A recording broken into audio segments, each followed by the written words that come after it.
Thank you all for coming today. Welcome to the fourth cycle of the MITdesignX Venice program. The final pitches are taking place today. And before we start, I'm going to give you a little background in case you don't know much about it. MITdesignX is a collaboration between Serendipity and MITdesignX in Boston. Serendipity is the benefit corporation that operates this space, in case you've never been here before. And I'm going to tell you a little bit more about Serendipity. Serendipity has a simple but complicated mission, which is to contribute to repopulating the city of Venice that I'm sure many of you know has lost 3/4 of its population since World War II. And the way that we plan to do that is by fostering the creation of jobs. And today you'll see one of the aspects of what we do in that respect. We're here today in what we call the H3 factory, which I'm sure you can tell was a church, obviously. As far back as the late 1400s is when it was created and lasted until the early 1800s. But then for 100 years, this space was a factory where garments were made. So these floors that you see over there came all the way across these apses, and there was a ceiling here until 1985, so not very long ago. And then the city acquired this space and owns this space now, and created this new space in the early 2000s for the purpose of being an incubator for startups. And Serendipity received this place for 9 years from the city, and we are operating as an incubator as it was intended to be.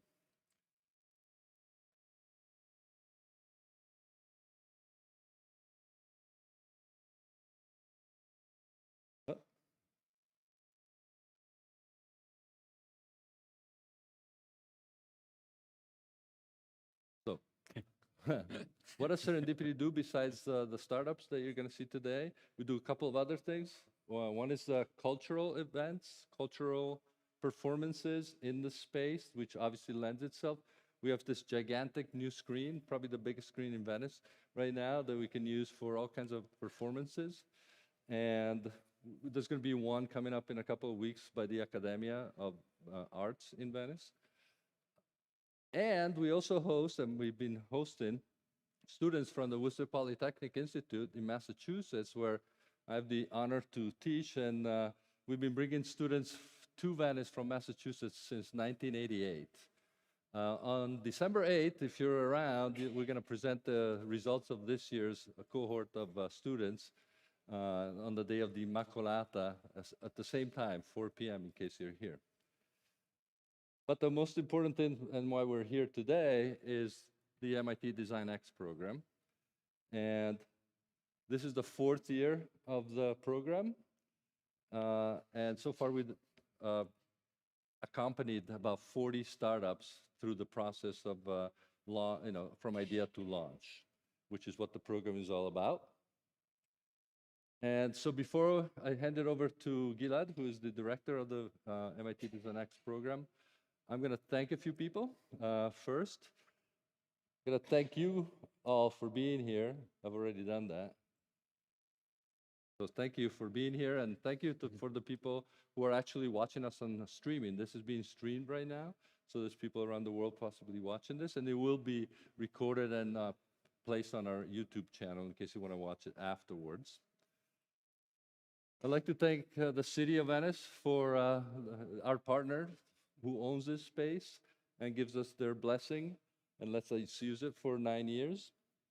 I'd like to thank the Serendipity team, which is everywhere in this room. I can't see them now, but they're the ones that make this possible because a lot of work goes into creating this program.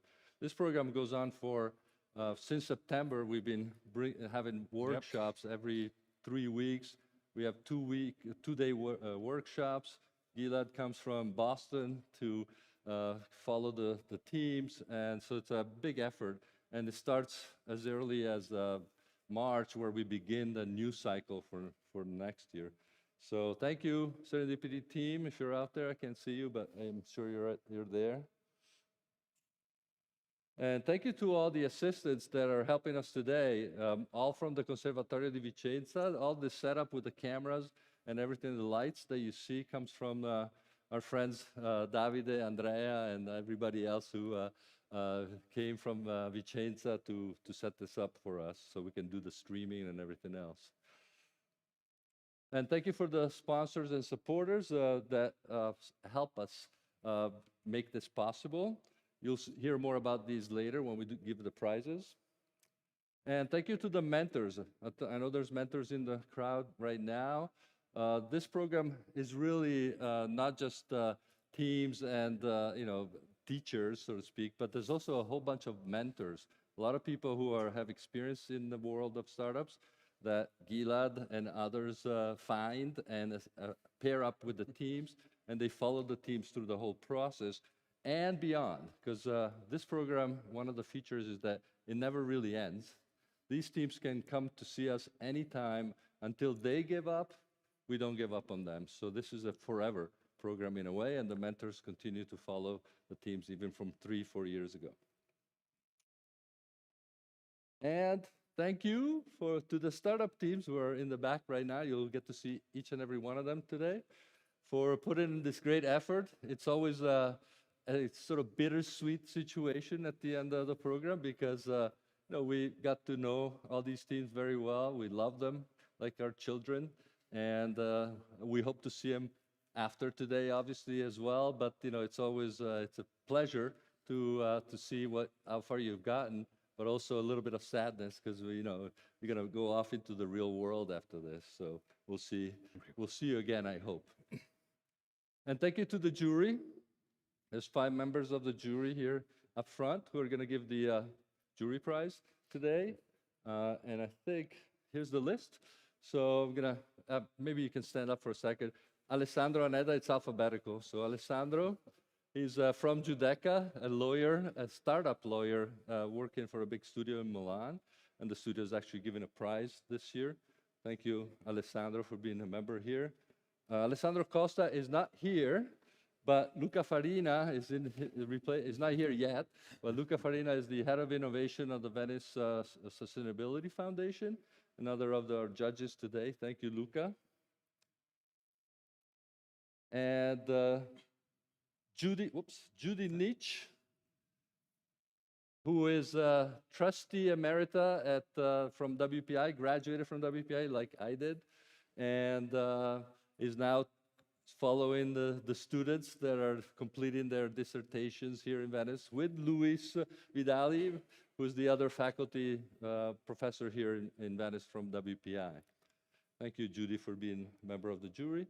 And Emiliano Paoletti, representing the Marea technology park that's about to be built on the Lido at the former location where the Ospedale al Mare was, a huge development for the Lido, bringing about 1,000 high-end technology and information technical people who will occupy the whole big space where I was born, by the way.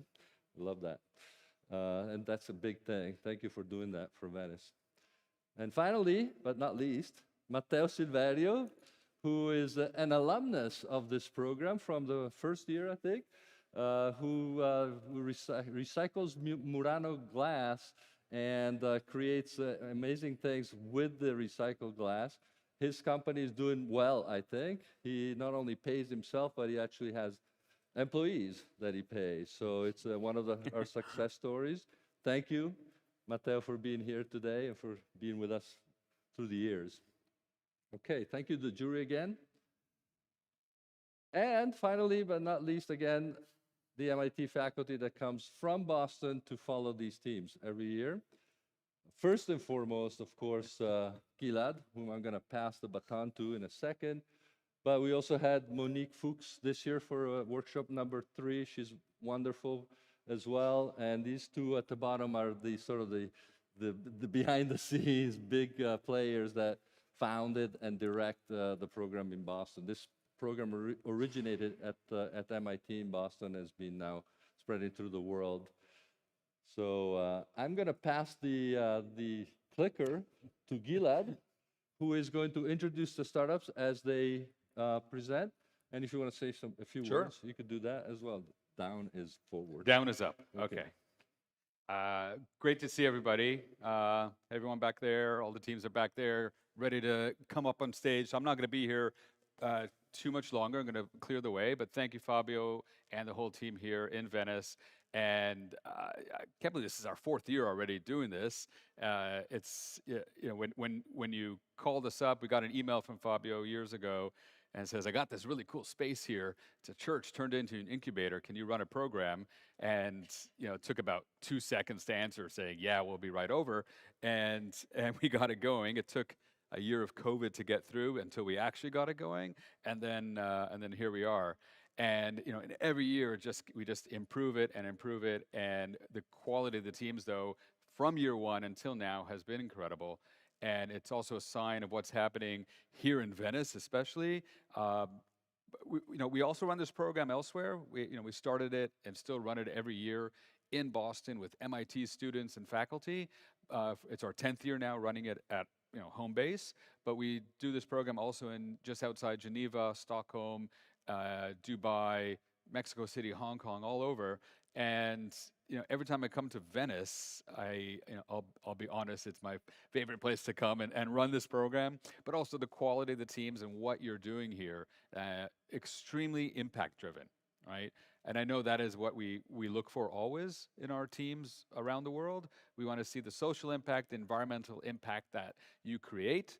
We're not looking for obviously we want you to have to make a lot of money in order to make that impact, don't get me wrong, but we judge people on what they do and not just on on certain figures that they raise. However, we want you to raise those figures, and we tell you that because in order to make the impact, you need the economic capital in order to do that. And what we do in this program is, first of all, focus on the product and the service that you need to make, on the demand in the marketplace or in the world, and identify that need. That's what we did in week 1 or in session 1. We look at the context, the global context, the economic context, the trends that are happening in the world, so that you're ready not answering yesterday's problems, but looking into the future. And we then took it and said, well, now let's go back to your solutions and build them to be even better. You came in here with a great idea. You're coming out here with those same ideas, extremely well refined. You applied business models to them. You also worked on your teams, right? You can have a great idea. If you don't have a team to run that idea, then nothing happens. So we spent a lot of time in workshop number 3 on team dynamics, on the business model. And then the last thing we did, and that's what we're going to see come to life today, was what is the plan for the future? What is the plan for the next year or 2 years to get the momentum, to build the venture, and keep on building year after year after that? And today, you're going to tell the world what you're doing. So you're going to tell these fine people in the front row and all the, everybody here in the nave of H3, and of course everybody who's watching online, whether live today or in the future, so that they see what you're doing and so that they can get in touch with you and make sure that your ventures not just come to life, because they're already living, but to make sure that they grow and scale. So that's it for me, but thank you for everybody. I'm going to now, the way it's going to work, every team's going to come up here. We have 9 teams. They're going to give approximately a 5-minute pitch, followed by about 5 minutes, up to 5 minutes of Q&A from the people here in the front row. Afterwards, we'll switch team after team. So I'm just going to come up here and just really quickly say, then welcome to the next team. I'm not really going to talk much more. At the end, there's going to be a lot of time for the audience to engage with all the teams as well, and we'll continue the conversation after. But are we ready? Are we ready? All right. So the first The first team presenting this afternoon here in Venice is By Harvest. Come on up. By Harvest.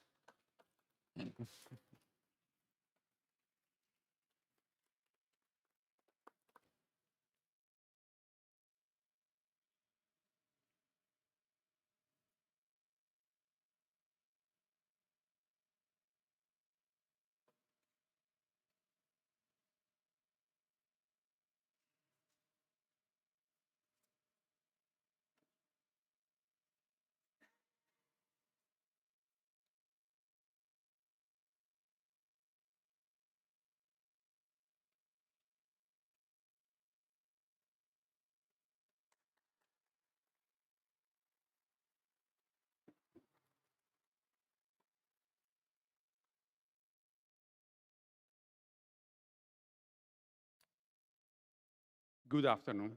We are By Harvest, and our mission is upcycling nature potential.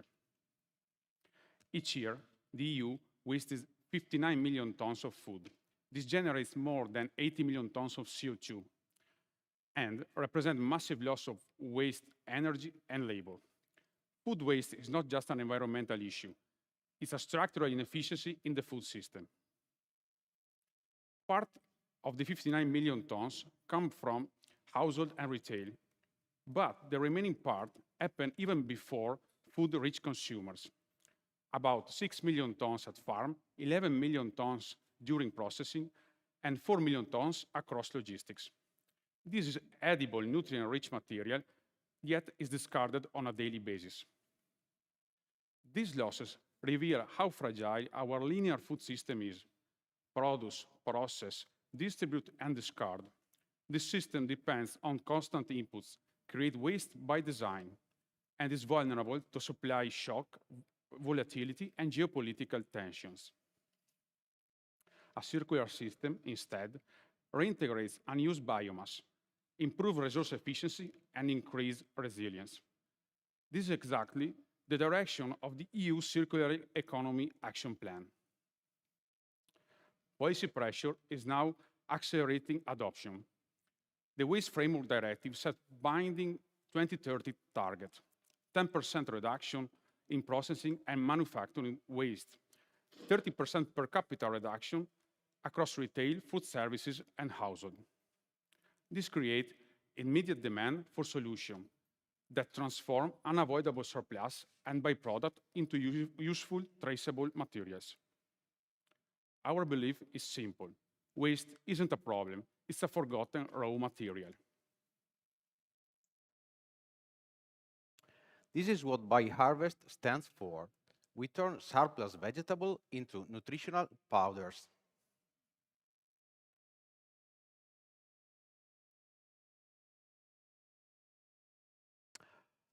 By Harvest operates directly where waste is generated. We collect surplus vegetable and edible byproduct at the source from farms, sorting centers, and processors. Then we use gentle, low-temperature dehydration to stabilize them, and while preserving nutrients, color, and aroma.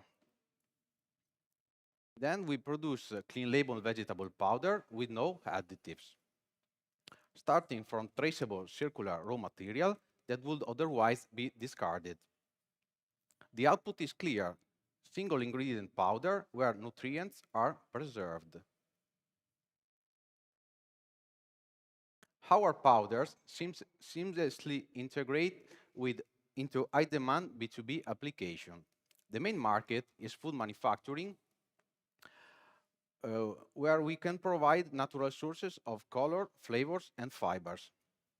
Beyond food, we focus on nutraceutical, cosmetics, and pet food. After scaling B2B, we will introduce consumer products such as functional powders, natural supplements, and blends built on the same upcycled ingredients. Demand for transparent, sustainable, and clean label nutrition continues to rise, and we fit directly into this trend. The market is large and growing fast. The global upcycling food and ingredient market is projected to grow from 59 to 125 billion US dollars at 8% annually, driven by clean label ingredient demand, regulatory pressure, and ESG-driven sourcing. By Harvest sits in the intersection of all these three growth drivers. Our development path is straightforward. In 2025, we aim to finalize our lab-scale prototype. In 2026, we start to scale a pilot plant. In 2027, we will keep growing, focusing on industrial B2B application. And in 2028, we will launching our B2C product line. Our team combines expertise in industrial engineering, food processing, agriculture, and finance. We have a true understanding of the food processing system, from agricultural operation, processing technology, to downstream market needs. By Harvest doesn't just reduce waste, we turn waste into value, creating circular traceable ingredients for food, nutraceutical, cosmetic, and pet food. Do not hesitate to reach us. And for those who are here, our colleague Luisa has a sample of our product that she can show you afterwards. Thanks.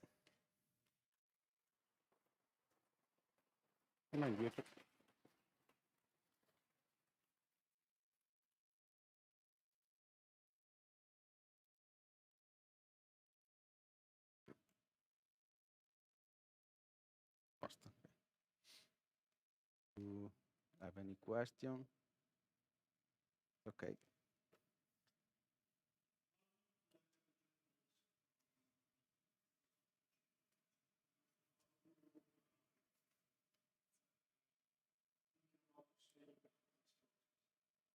So it really depends on the type of vegetable.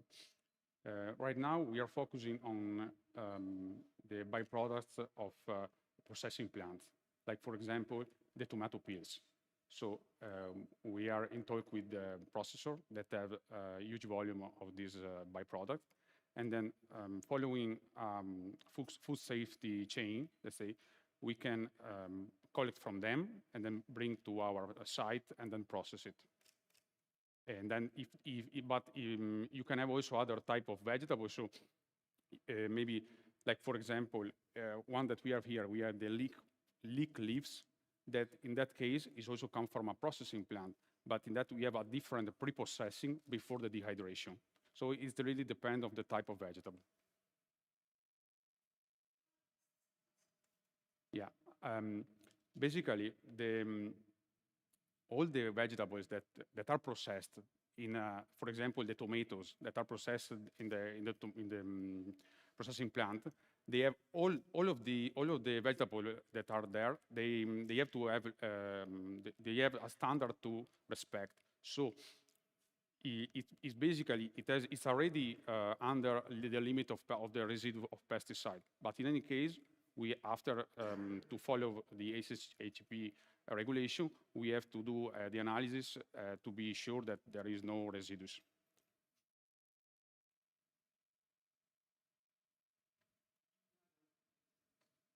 Yeah, there are, but it's a really open field.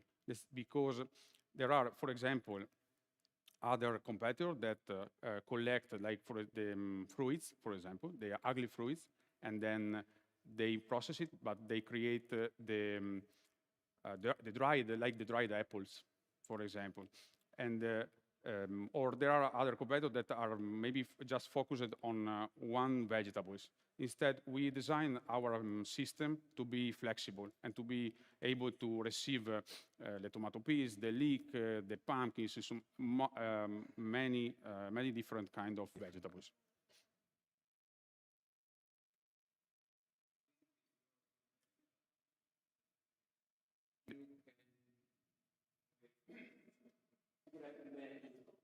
Yeah, Yes.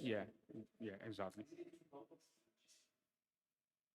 Also, that's another interesting point, because in our idea of scaling is like deploy several hubs in the areas agricultural production. So to get close to the source of the raw material, so we can cut the logistic problem basically, or reduce it.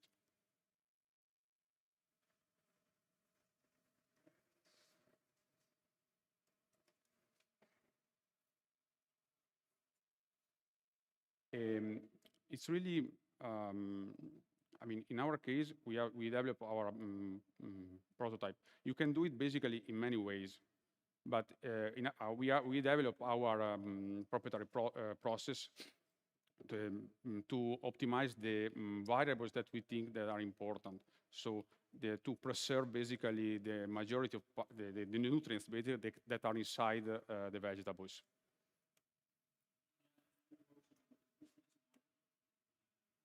Yes, yeah, basically, the thing is that right now there are these waste vegetables, these byproduct that are not valorized. So our business model is to collect them from the supplier, give them revenue, then transform it and create a premium ingredient. So in this way, we can ensure that the producer of the byproduct gets a revenue, and we in saving basically a waste, saving a byproduct that would be a waste, we transform it in from byproduct we go to high premium ingredients, and then so we can have a high margin basically. Yeah, it's a revenue share model, and but we are also thinking of a partnership with the supplier, basically, of the raw materials.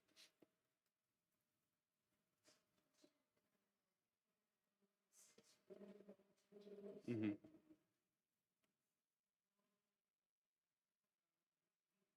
Mm-hmm.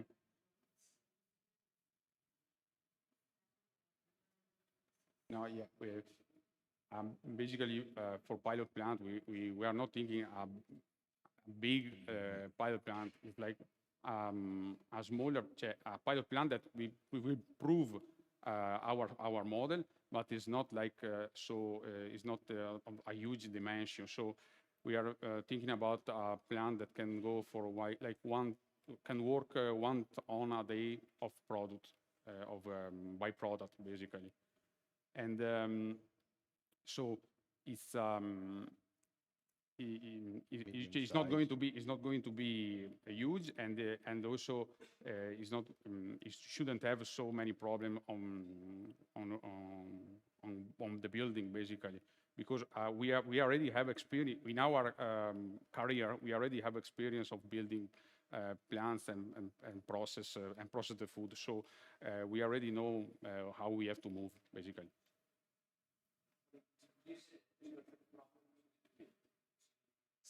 Yeah.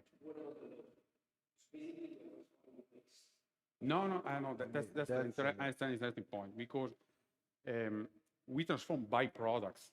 It's let's say it's a byproduct of a production. Then, if you discard it, become a waste. So we are not going to take. As I said before. Yeah, exactly. We pay a revenue, but right now they don't get anything. That's the difference. So they are also interested in doing something like that. Okay. Yeah.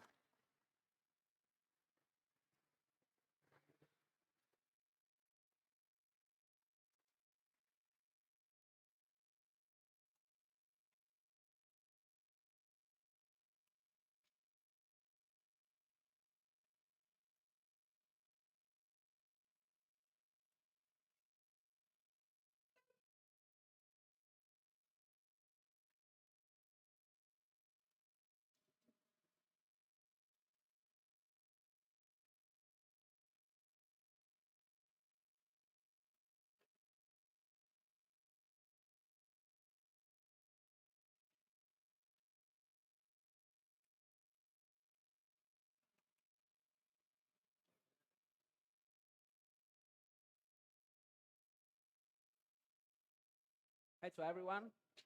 My name is Stefano, and that's the reason why I became an engineer. Because I wanted to improve lives of people through technology. Think about our history.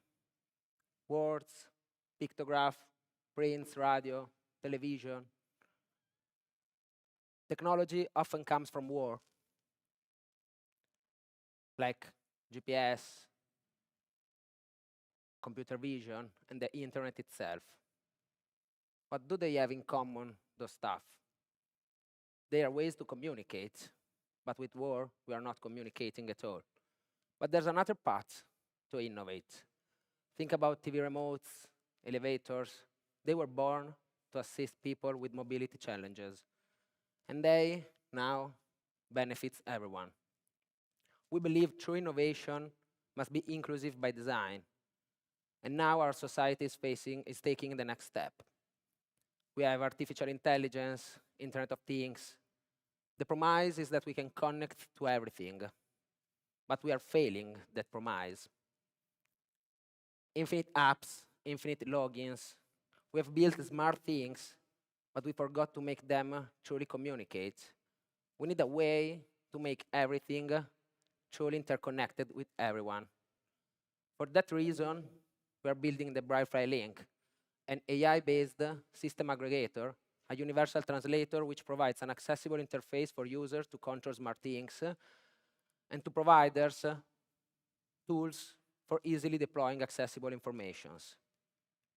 Plug in our satellite, connect to your existing appliances, and any physical space becomes digitally accessible and context-aware. You can use an app, device like that, your gesture, voice commands, even your movements, because our secret sauce is localization.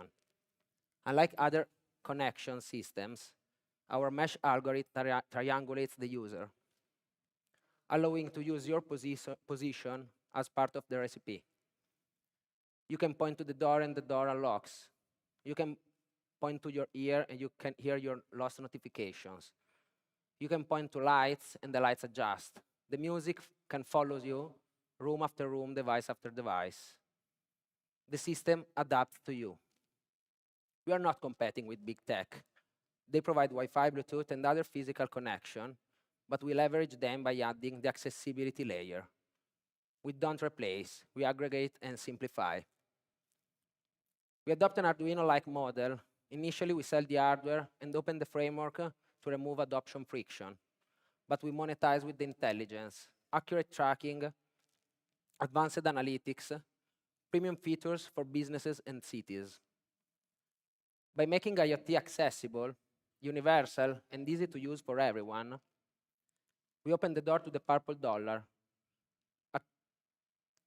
the multi-trillion disability economy.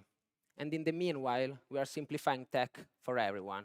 This is a win-win for accessibility, for society, and for businesses.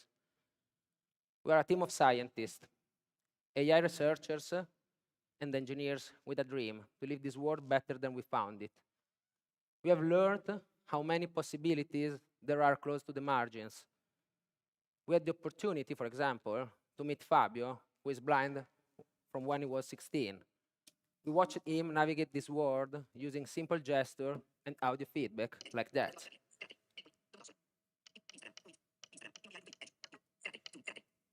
He is using his phone only with simple gestures by scrolling elements and reading it aloud from the phone. So we started building something for Fabio, a ring, to control its phone without extracting from the pocket. For its safety, for its comfort, because having a white cane with the phone in hand means having not free hands to do other stuff. But then we also realized that we can use that system, for example, while driving or while running, but even to control the things around us.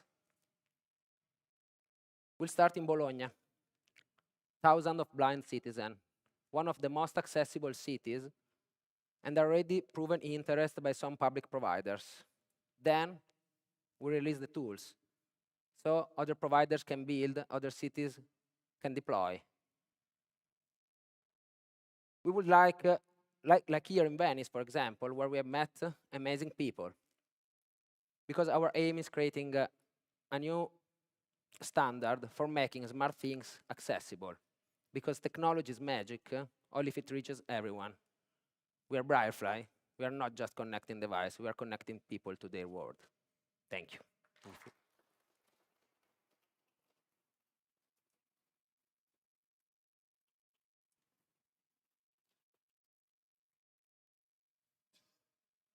Any question?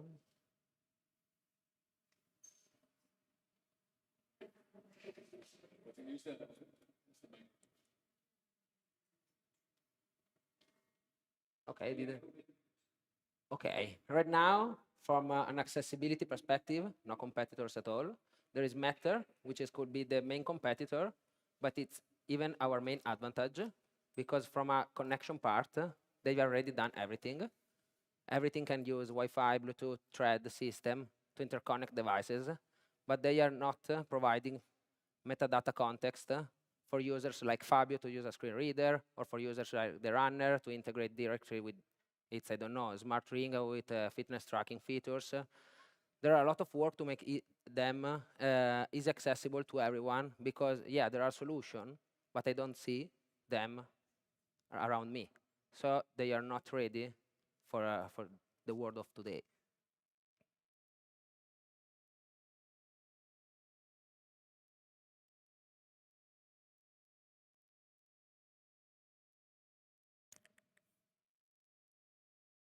You said you're looking for attracting some companies to try to test your project. I would like to know something more in particular with the.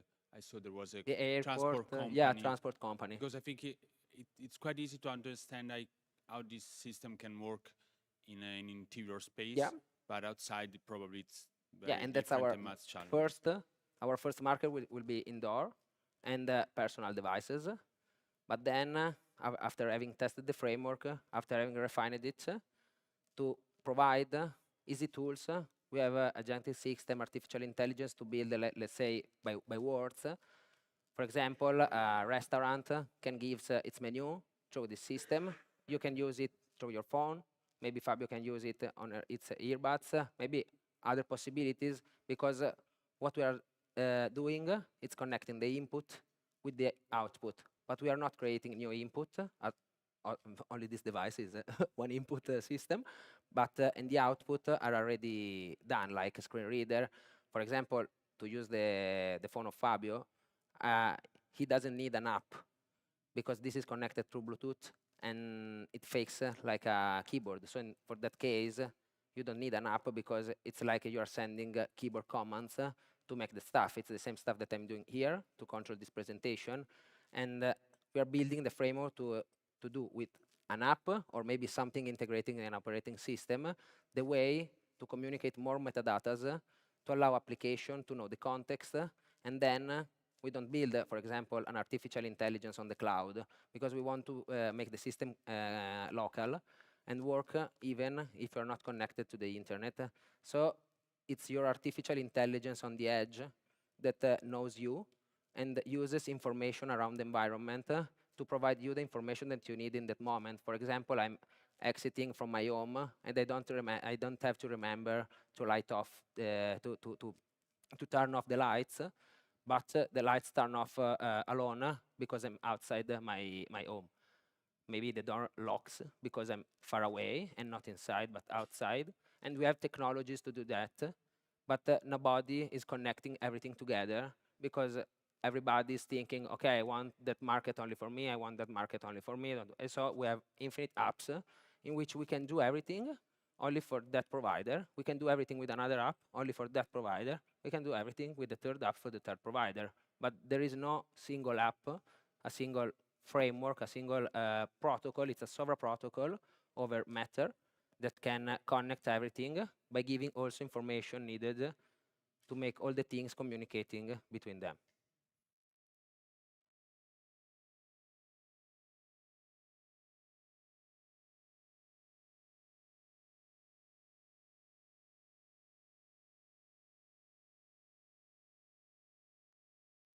Thank you very much.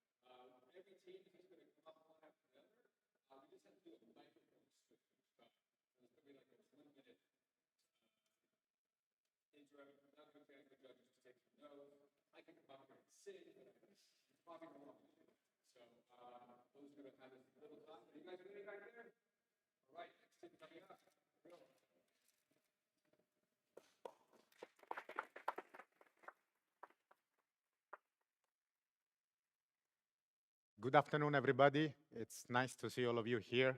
My name is Nicandro Buono, and I am one of the co-founders of eMomentum. We are a sustain tech which helps industry and infrastructure reduce unexpected downtime, energy waste, and CO2 emissions across all electromotorized machinery. In other words, anything powered by electric motors. We are uniquely positioned in the market because we combine predictive maintenance with predictive energy. And there are three main reasons why we are in this space. First of all, there are billions of industrial machines installed worldwide, and they account for 38% of the global energy consumption. Second, we often overlook how much an industrial machine suffers before the failure occurs. Indeed, we know that an industrial machine that is improperly maintained consumes up to 40% more energy. And we know it because we tested it and we measured it. And third, when a failure occurs, then it costs industries an average of $125,000 per hour. So we are tackling here important problems. And we have designed an IoT solution that includes three pillars. First of all, we have our sensors, which are permanently installed on the machine, and they capture data and send it to the cloud. Second, we have our proprietary machine learning model. They understand what's wrong, what kind of maintenance actions needs to happen, and with what urgency they need to be executed. And third, we have the expertise of our team, which puts together more than 100 years of combined experience across industry, infrastructure, and predictive maintenance. So you might wonder why your predictive maintenance solution is different. Well, we do not only focus on the remaining useful life of a machine. We also help our customer measure how mechanical faults correlates with energy inefficiency. And we do it on every machine, every day. And we also offer a turnkey solution and with a simplified business model. Indeed, in a sector which is characterized by fragmented fee, fragmented contracts, and fragmented vendors, we have thought of an all-inclusive subscription that goes from sensors, their installations, up to the continuous support of our certified experts, all in one package and one point of accountability. Our customer experience a return on investment under 3 months. And I want to give you a real example. We are monitoring a pumping station which is supplying water to more than 500,000 population in Italy. This site consumes more than 2 million euro on a monthly basis. Well, in the first 30 days we are monitoring this site, we identify 9 degradations, some of them that were not known by our customers. And we decided together to our customer to execute 2 maintenance interventions on 2 different assets, generating a saving on the energy efficiency of about 5%. This meant 20 euro per hour, almost 500 euro per day, 15K per month. And our customer got a return on investment under 30 days. The market is big. If we look at Italy alone, we can monitor almost 2 million assets across a variety of industries. Energy production, energy distribution, we can do mega building management, hospitals rather than university buildings and stations, and we can monitor all assets in the cement industry, in the metal industry, chemical, food and beverage, pulp and paper, glass manufacturing. In 8 months since we established the company, we have launched our solution, secured our first customers, and also institutional investors. Indeed, Cassa Depositi e Prestiti, the investment bank from Italy, and Plug and Play, an investment fund from California, recently joined our company. And we are now looking for expanding our customer base, of course. We like to say we are the doctors of industrial machines. Machines cannot talk by themselves, but eMomentum gives them a voice. And we like to say that our sensors are the nervous system, our AI is the diagnostic specialist, and our expertise ensure the delivery. We are eMomentum, we help industries act when it matters. Thank you very much.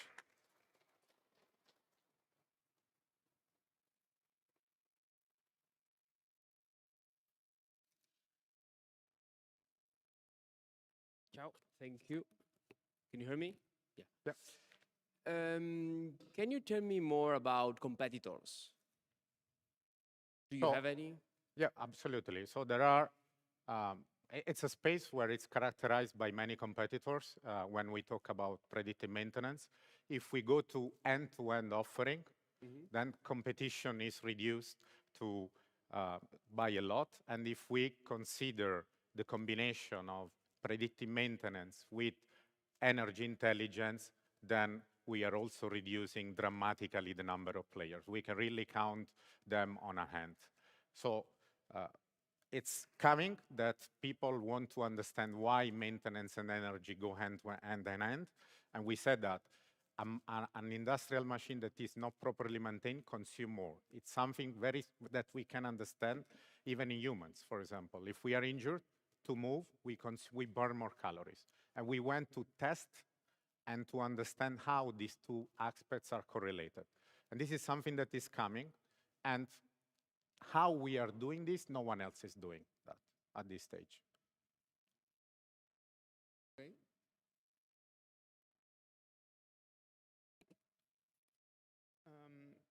What kind of input collects your devices? We collect temperature, vibration on the 3-axis, and electromagnetic fields, which is something a little bit new in this space. And we use those information to make our calculations and mix with our test results in order to generate the information and the algorithm that is going to be useful for our customers.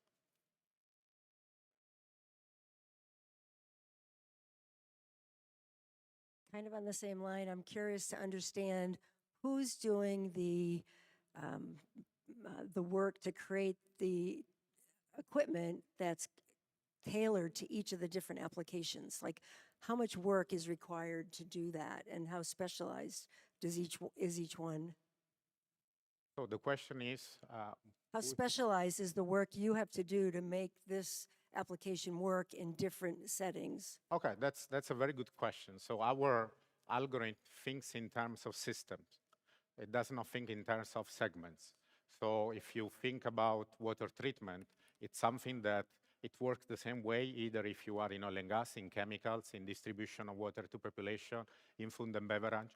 The application, it's what we take, what our algorithm considers, and then it's scalable across sectors. The same thing for example, conveyor belts. You have conveyor belts in cement, you have conveyor belts in food and beverage, you have conveyor belts in so many applications. That's what we take as an input, and that's where we specialize ourselves. This makes our algorithm very scalable across many sectors.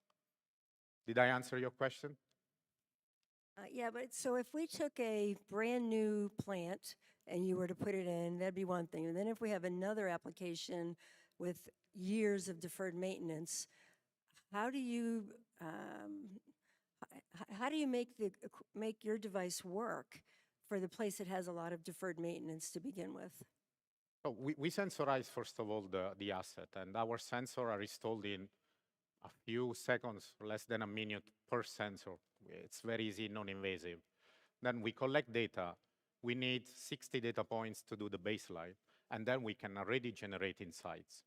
Okay, so we don't need the history. We consider immediately that that baseline is an healthy status for the machinery, unless we have a very similar already in our system and we can compare. And then with time, we can adjust. The system is able to adjust it. We have a supervised model, so we can, the system learns if that, by any chance, that first 60 data points are a not healthy situation. And we have the human in the loop that is entering and labeling it, because we can recognize patterns and we can understand if it's not healthy or healthy. Of course, having more information in terms of metadata about the history is going to help to improve the diagnostic, but it's not fundamental to make the analysis.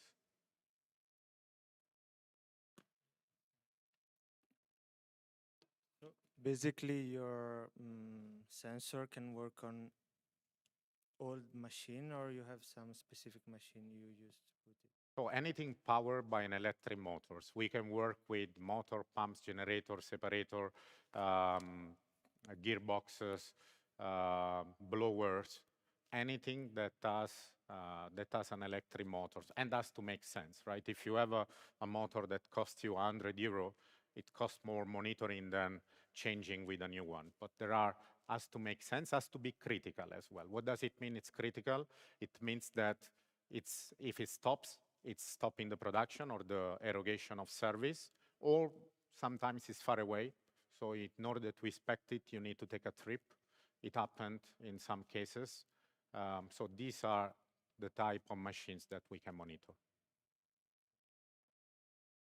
And the sensors are standards products or things that you tailorize for? Because you said we also measure electromagnetic aspects, and so. So we don't manufacture the sensors. We have a partnership with an European producer, and we have our own firmware on the sensor. So you can take a very similar sensors, but we not have our logic on it. Thanks. Thank you very much.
Hi, everyone. I'm Eneida, co-founder of Lizard, the first Italian furniture-as-a-service company. Today, I present you to Marina. Marina owns a premium executive lounge in the airport of Venice. Every day, hundreds of travelers visit this lounge, and they expect a flawless made-in-Italy experience. In order to make this work, something needs to happen. Every 3 years, everything needs to change. Basically, it's not because the furniture is not beautiful enough, but because the regulations change and the competitiveness of this market is very high. And this comes with additional costs, a lot of unexpected costs. And if you think of all the situation in the commercial real estate, it adds up and becomes 11 million of tons of materials wasted due to furniture every year. And this is the same amount of materials that is used in the European Union to produce furniture every year. But it is not just an ecological crisis. This is an operational and economic nightmare. And it affects different real estate assets, such as hospitality, lounges, and offices. In Lizard, we found out that furniture alone is not the problem. This is a matter of different situations, because the traditional buy, use, and dispose model is not working anymore. When you buy furniture, you take upon a lot of responsibility. That means maintenance and disposal too. And in Lizard, we are fixing this through a new business model. This is the furniture as a service. We are building a platform to subscribe to furniture. You can rent through a fully digitalized and fully circular platform, and then Lizard takes care of everything. And it works in very simple steps. You log in into the platform, and the client uploads all the data of the project. Through a data-driven approach, different proposals are realized. And then you can explore these different proposals, and the platform is matching you to the best furniture manufacturers in Italy. You select one of these proposals, and you get one single fee. This is the subscription fee, and you don't need to take care of anything else. This is a growing market. The furniture rental market globally by 2030 is going to reach 143 billion of value. And we are already in this market. We have hundreds of qualified leads. We have 1.5 million of expected annual recurring revenue already, with 5,000 of products from Italian manufacturers digitalized in our platform, in the hospitality and in the office market. If you go right now in the Venice airport and you walk into the Aspire Executive Lounge, you're going to find a space that was furnished by Lizard. This is a project that we realized in record time. Just in 4 weeks, we selected the products together with the client and we procured it. And it generated 40,000 of annual recurring revenue. Well, do you remember Marina? She has something Per to say. Swissport la sostenibilità è fondamentale e questo progetto è perfetto perché è un progetto temporaneo e quindi assolutamente il fatto di poter riciclare gli arredi nel momento in cui il progetto si conclude è proprio in linea con la gestione degli sprechi che noi abbiamo come target negli nostri obiettivi di sostenibilità. Un'esperienza veramente vincente, la velocità di gestione del progetto, lo spirito di collaborazione del team di Lizard insieme ai nostri designer e al team di Aspire hanno fatto sì che veramente nei tempi previsti abbiamo raggiunto l'obiettivo di eleganza, qualità, comfort e sostenibilità del nostro progetto. E quindi questa è una soluzione ideale perché ci consente di velocizzare e riadattare gli spazi a seconda poi di come il mercato si orienta. And this is what we achieved with only 100,000 of investment from business angels. And in the next 2 years, we want to launch an AI procurement platform that is going to reduce the quotation timing and procurement timing by 60%. And we want to expand across Europe, starting from 2027. The revenue forecast is exponential. And one thing is important. With more and more furniture coming back to us, getting refurbished, and getting put back into the market through our circular business model, the margin is going to get higher. How is this possible?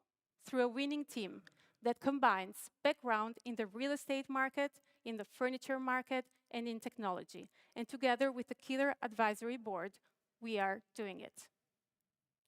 And we are an awarded team. They are talking about us, and we are present in the most important trade shows of real estate and furniture.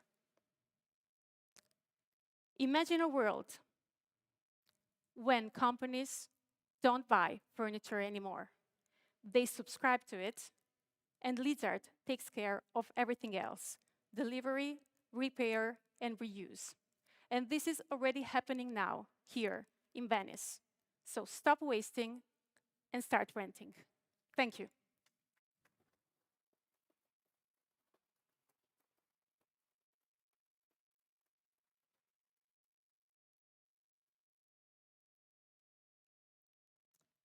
Thank you. My question relates to who is your target audience? Are you targeting architects, interiors designers? I mean, you know, as an entrepreneur, like, I don't want to be picking furniture for my company. So who do you target? And how does that happen?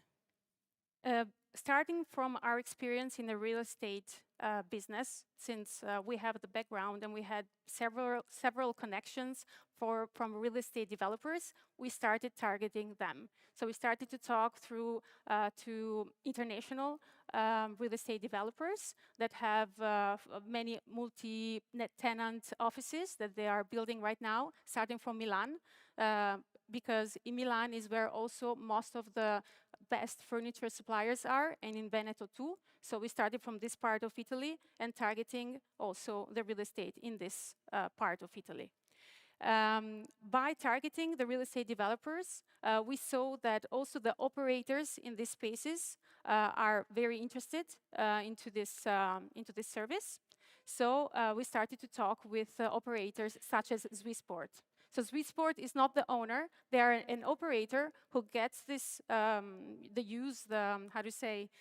lease from the airport, and then they need to operate it.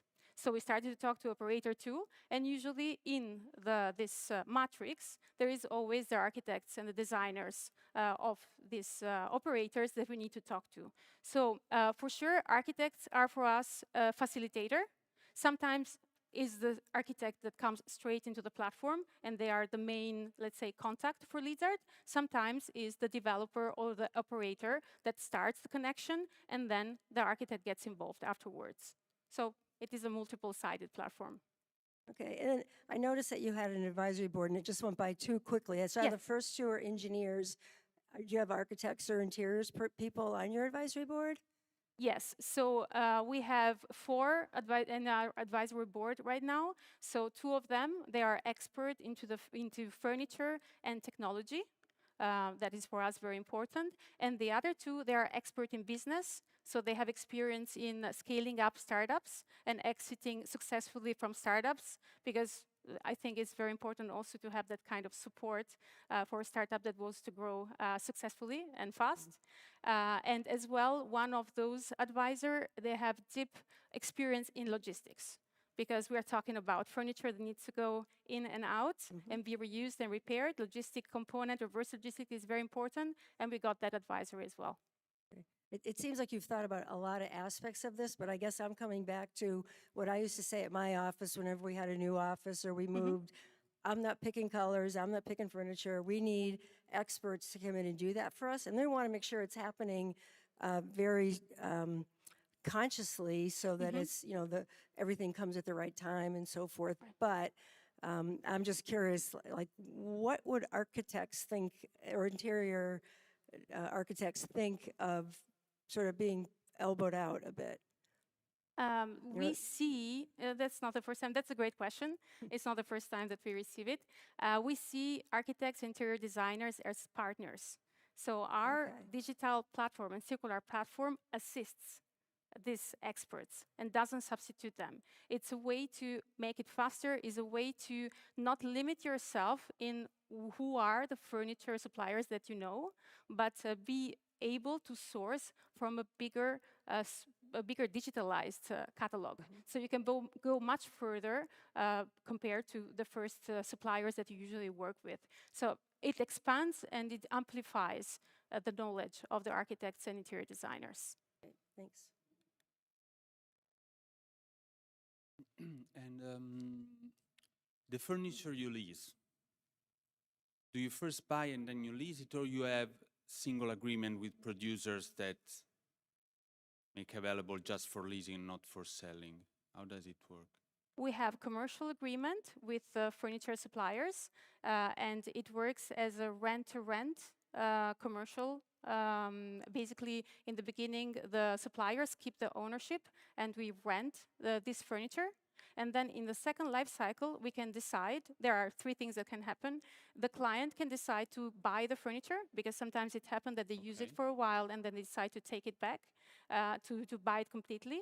The other option is that the supplier wants to keep the ownership and refurbish and reuse the furniture as new and resell it as new. And the third option is Lizard takes the ownership because we see value into regenerating and re-renting this furniture. And this is the one that we want to push more for. Okay, thanks. So talking about logistics, you take care from like bringing the furniture and also take the furniture back. And you also need to have like storage if you want to buy the furniture of the second lifestyles.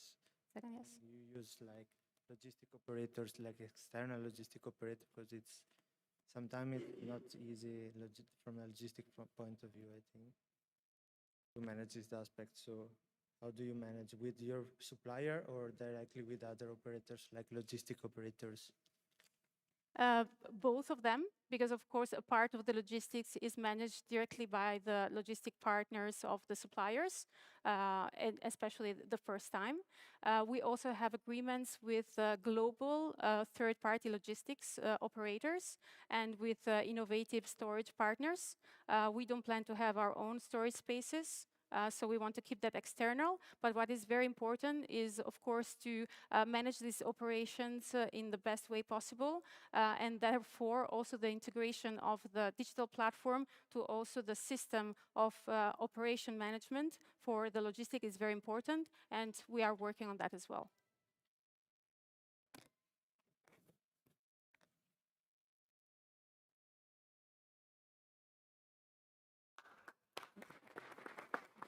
Thank you. Thank you. So I wanted also to thank Pietro and Mario. So this is the best team. And also to thank our mentor, Monica Beltrametti, who couldn't be here today. She's connected online. Thank you for your support.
Il telecomando. Thank you. Hello, everyone. I'm Stefania, she's Raffaella, my sister, and we are honored to introduce to you our project, Marea.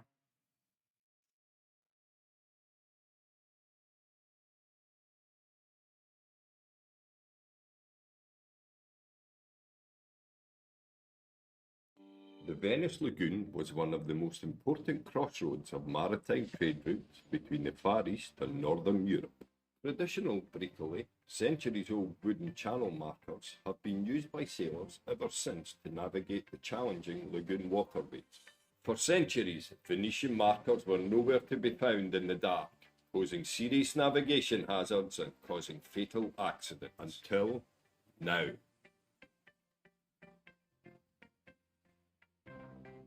Presenting Marea, Smart lights, safe waters.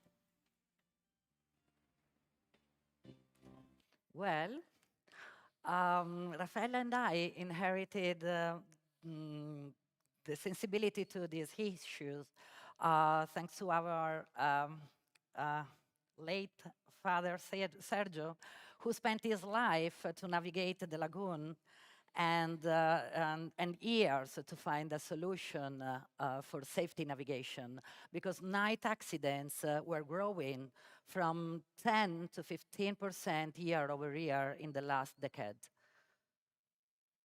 So what are we talking about?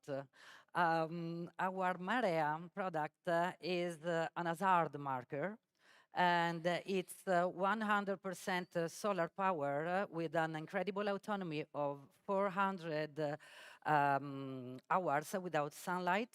And this has 2 colors LED light with only 2 watt total power. And we can see these lights with a range of 400 meters. And the red light indicates the shallow area, and the yellow one, the navigable canal. So that's Raffaella. So the project finally, and we are really proud of it, became a reality. So we already installed actually 101 lamps into the canal that is connecting the airport to Venice, which is absolutely one of the most hazardous one according to statistics. So that became a very profitable, actually a 60% gross margin project. This is also thanks to the long research that we did with the materials and all that is connected to it. So what we are thinking about saving life. It's not just talking about Venice Lagoon, which is, by the way, with the product sale itself, a huge market, because we are thinking about, well, we have to think about 7,000 beacons that are already installed in the Venetian Lagoon. And if we go a little bit larger, we are talking about 20,000 beacons. That is, of course, generating potentially a very huge revenue. What we are doing with this revenue, we are not just talking about productivity, but we are talking about saving life again. So thinking to evolve the product, we are basically projecting a very important maintenance and service remote working status and battery status device, just transforming what is a static beacon into a smart aid to navigation. And that will, of course, help us in evolve also the business project into a very profitable and recurring revenue one. But if we are talking about a little bit larger then, what about the Italian coastline? The Italian territory itself has a huge, very, very big and diversified waterways, and that will help us in developing new and always diversified products that will help us to create a path and a very easyable and scalable future to arrive to European expansion. And why not dream big, just arriving to a worldwide project, which is for us a very important dream. The next future right now, it's very clear to us. Try to validate and expand what we have now. So considering of covering the entire lagoon, not only that, but also work on commercial traction, working on financial traction.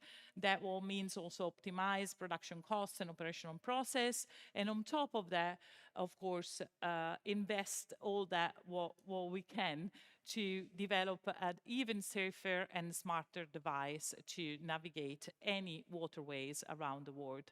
So it looks like a very simple project, but for us, apart from the passion that we have around this, it also means saving a lot of life. So why not, at the very end, try to help us?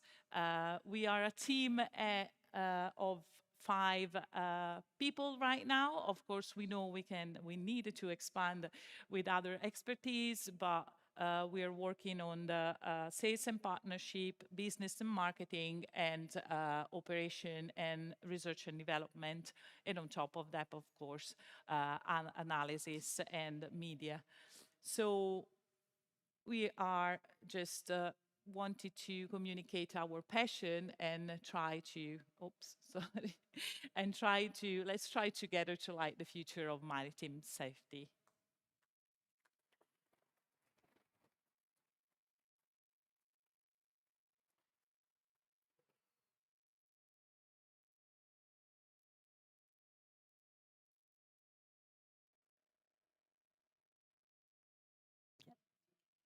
Sorry. Okay.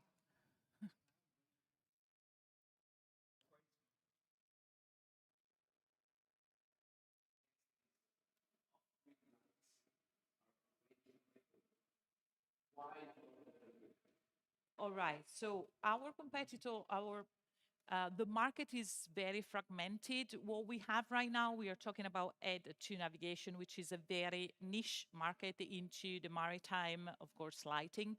What we have right now, the big ones, are basically just buoy or beacons, but they are lamps. They are not, I mean, they are navigation aid, but it's not tracking the route properly, how in the same way how this product can do. And so there's a huge opportunity also connected to the fact that is a very low impact from a visual point of view and a very slick line.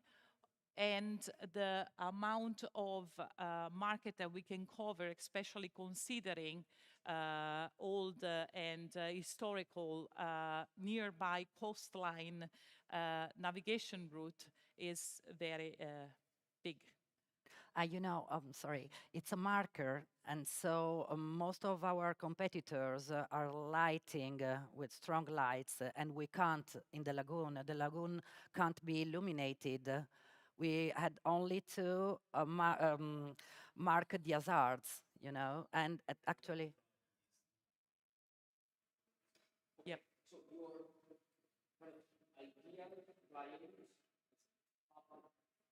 Not only. Not the idea. We have several options in here. We are talking about marines.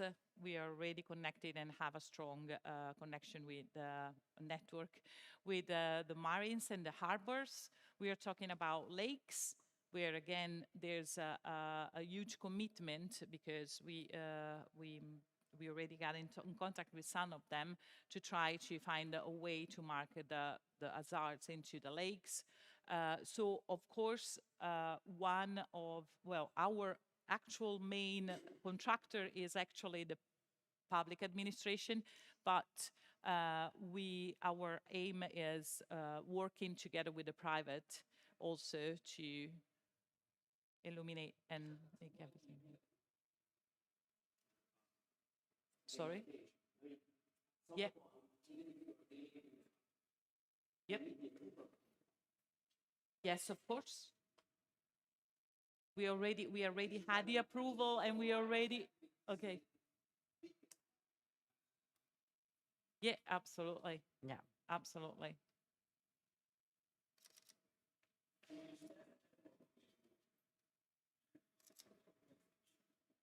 So right now we are selling the products, and that was the figures that you saw before. So it's basically just selling the product how it is right now.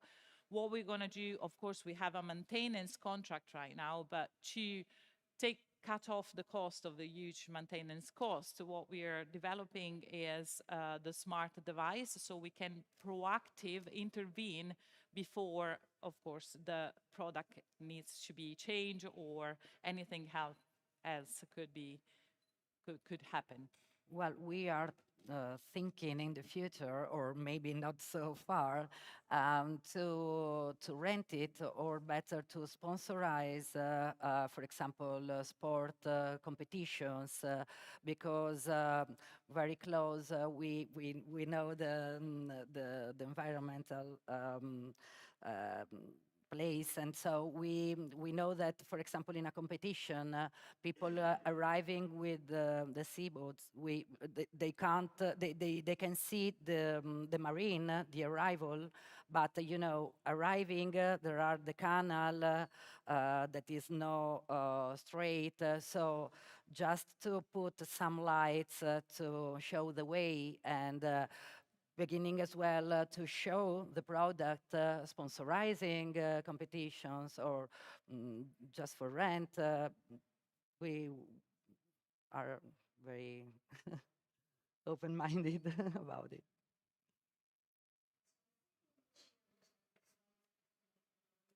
Yes.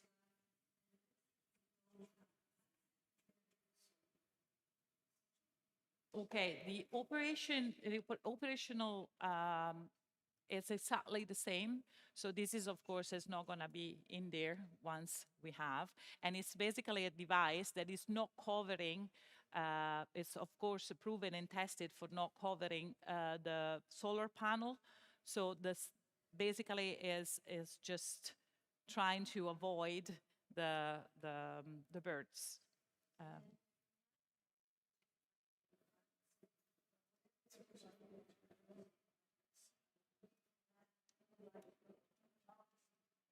Exactly.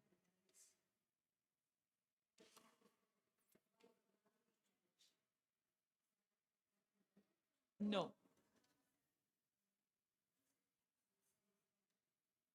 No, it's not. So what you see right now is exactly what is in the lagoon. So it's not projecting. We have a small edge on the side that is, again, stainless steel for the marine environment that is preventing the light to, but LED lights are not, are not diffusing out of it. Yeah.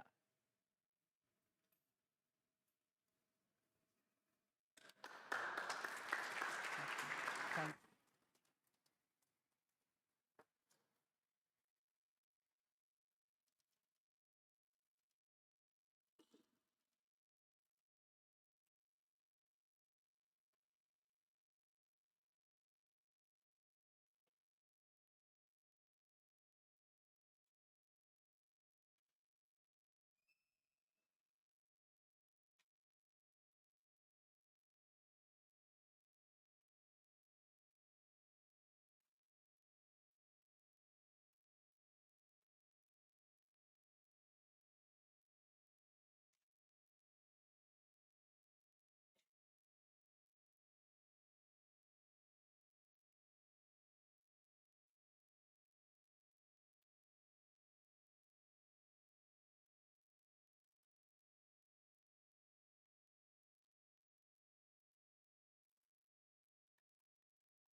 Hi everyone, I'm Jacob Olivia, the founder of Play to Match, and today I want to share with you the story of the community where you can meet new people playing sports.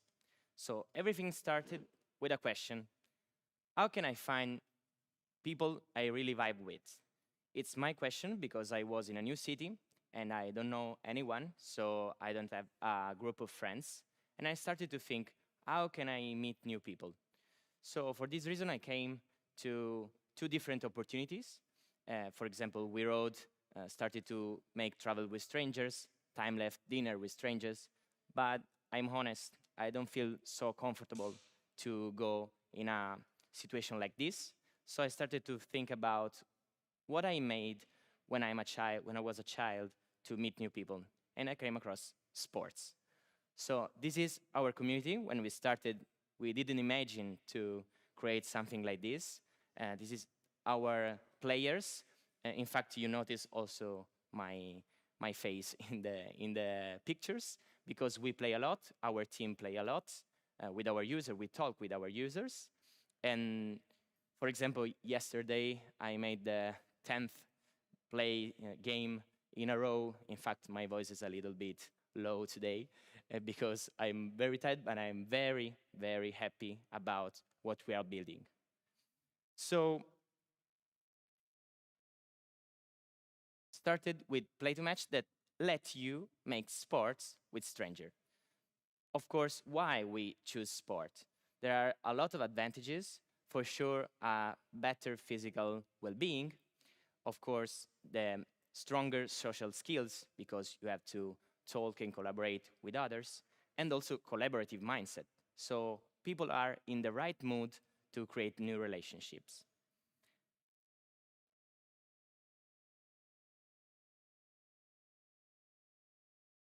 Okay, so we transform strangers into teammates. We book the unused slots in the sports centers. We generate more revenue for them. We match people based on parameters, also personal parameters and sport parameters. And then we create community with social events after the match. For example, with dinners or drinks together with special discount for our users.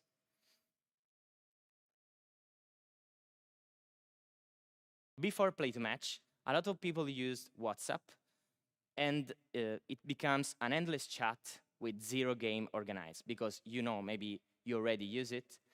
It's difficult to organize, to find the right time, etc. So I tried also other alternatives. For example, in the market, there are two main groups: the platform that make you book the court, and the other, there are communities. But no one is making the full experience for the users, so no matching and no post-match opportunity to make new relationship. In Play to Match, we match people in 3 steps. You have the account, so you create your profile, you choose your sport level, then you view the list of matches, and then you can book a new evening with other people that you see on the application. Okay, we started with the validation in one city and one sport. We choose beach volley in Bologna, and we reached recently 1 million minutes together spent about our users. We started in Bologna, that is 400K citizens, and we estimate 100,000 K of real social connection between our users. And as you know, more sport, more endorphins, happier people. Our business model is a paper match model, so the people are booking the single match.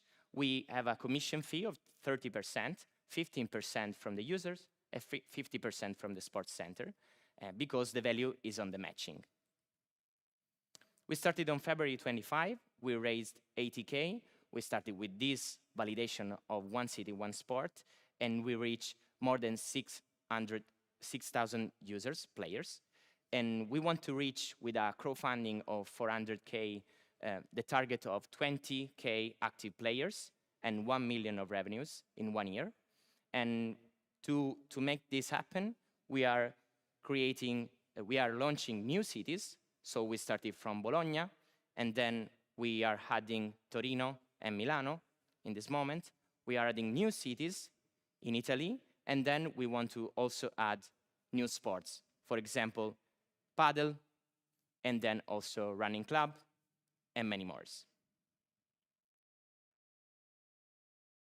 Okay, this is the most important thing for us, is the feedback of our users, because we talk a lot with them, we play with them, as I said before.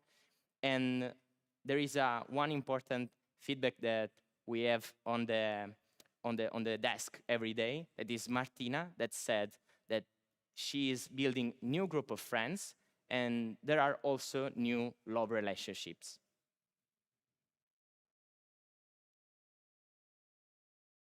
Our team is a mix of the startup background, because I work in startup studios, accelerators, incubators, and also the sport background. In fact, we had also advisors and mentors from 2 different industries, so the sport industry and also the B2C marketing industry. So with Play to Match, it brings people back together in real life. So let's play, let's match. Thank you.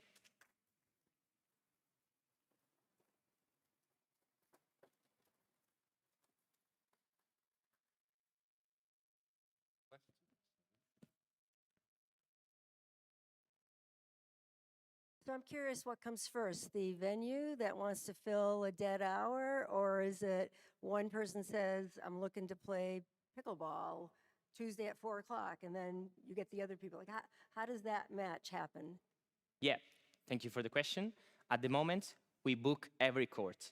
So we book previously, for example, 1 month, 2 months, or 3 months of courts, and then we create the slot inside the app. And everyone is booking from zero. So no one is the organizer of the match. We choose to start in this way because we have control of the growth. But in the future, we want also to permit to our lead matchers, that is something like a role in our community, like an ambassador, that can create matches and then invite people to play in that match. In this way, we can also open new city that maybe is more smaller, no? Because we take care about the big cities, because it's about us to make investment in marketing, etc. But in the future, we want also to play in small city, and with this method, we can also open other city with ambassadors. So in this way. Hello, thank you for presentation. Could you explain much better the revenue model? Yes, it's a commission fee. Maybe I can go to the business model. Ooh, that side. Yeah. We made 30%, 15% from the user, 50% from the sports center, because for the sports center, we are booking the unused slots. So this is the value. We bring people with marketing, for example. We are a community, so we bring people to the sports center. For the user, we have this situation when you book up a match, you are sure that people are there, and you are sure that you have the people to play with. So for this reason, the value is in between. And in the future, we are also starting to think about a subscription model, adding to the paper match to use new features, new premium feature, but it's only because players are asking us more different things. For example, the matches with a different level, for example, an advanced level. So for these kind of things, we can think about a new model like a subscription model, a premium model like this. But at the moment, we are making the commission because we book the court, then we sell the court to the players, and we have the commission there. Thank you. If I understand correctly, when you say you book from the sporting center, it means that is guaranteed to the sporting center that doesn't mind if there's people or not, you pay for that slot, more or less? We have a deal with them, and we can cancel the court 24 hours until the match, yes. And as single user, I pay, let's say, if the total cost of the... Yes, quite 10 euros 10 per euros match. plus the 15%. No, it's included, in the... don't see it, okay. Yes, it's included, yes. And you said you are planning to add paddle? Yeah. And also running club? Yeah. That's a totally different kind of... Yes. For this reason, at the moment, we only gain money from the sporting center. But we are already starting to make revenue on the post-match activity, because we bring a lot of people to the restaurant, for example, after the match. In this way, we can add also sports that haven't the sporting center. For example, running club. Of course, you can do everywhere. So in that case, we can create a deal with the, I don't know, a restaurant or a bar, when you can go after the running club, and then we have a fee there. But we are thinking about it because we want to stay in the industry of sports, because we know a lot of platforms that are generalist, for example, Meetup, Eventbrite, etc. But we want to have this vertical to this industry, but we want to explore new sports because people are asking for other sports, Yeah, of course. paddle, soccer, and other sports. Thanks. Thank you.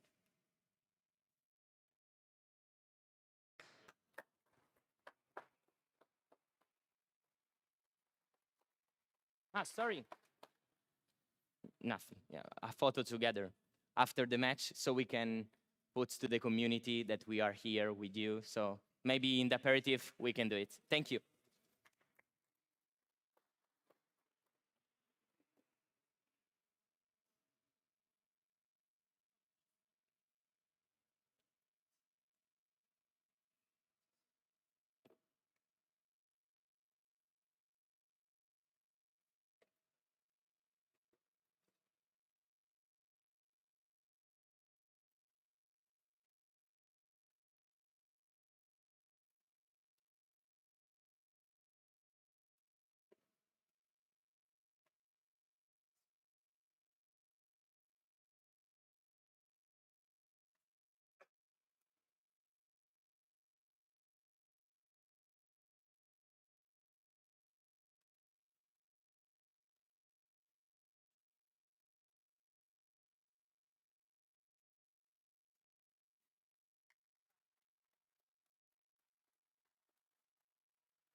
Mhm.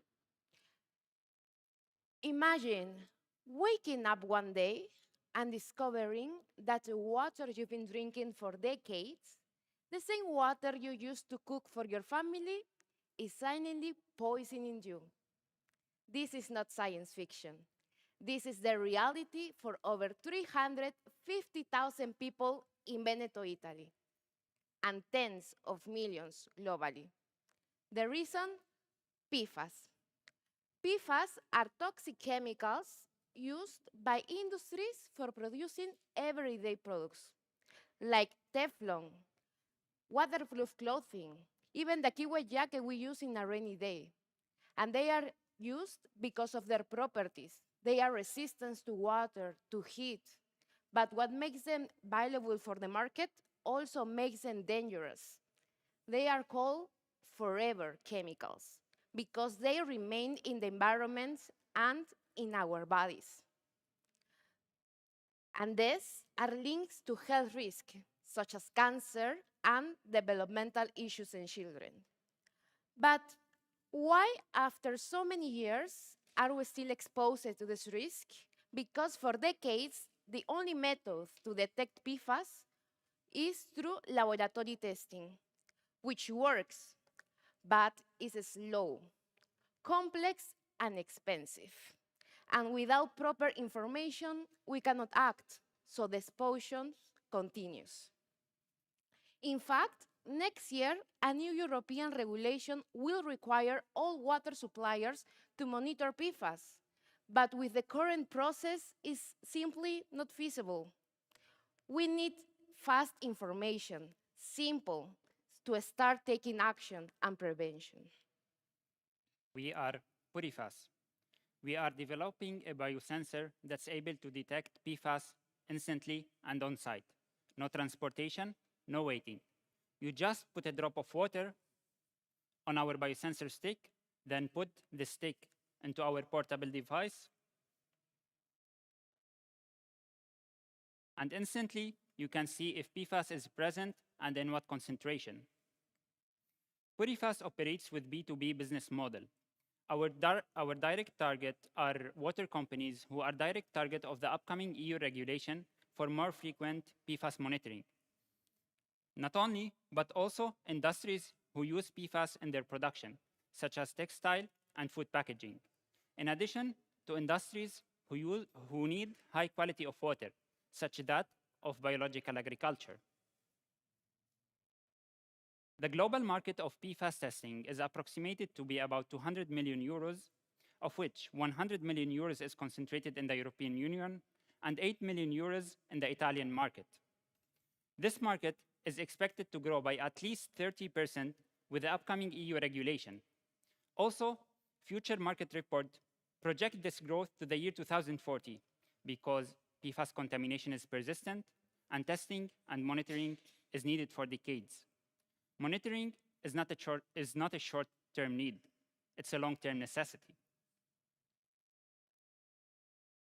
There are other biosensor development in US and Canada, but none of them are directly targeted to meet the upcoming EU regulations. Purifas aims to be pioneers in meeting this regulation need in the European Union. Our team is multidisciplinary. We have expertise in sales, B2B, biotechnology, science, psychology, and engineering.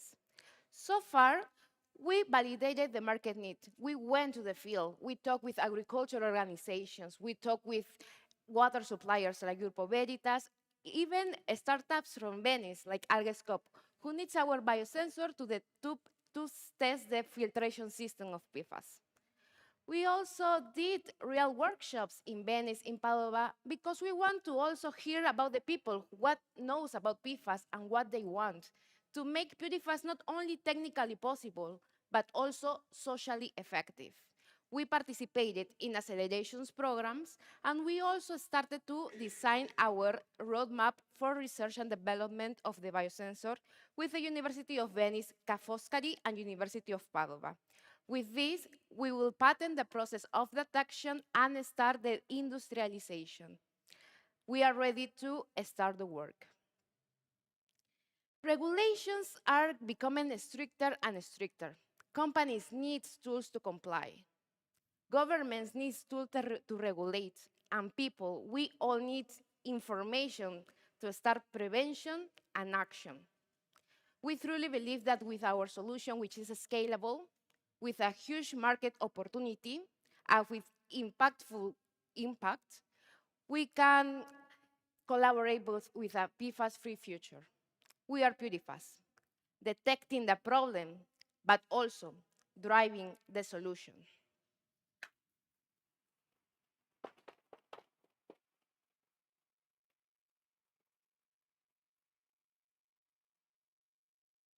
Okay.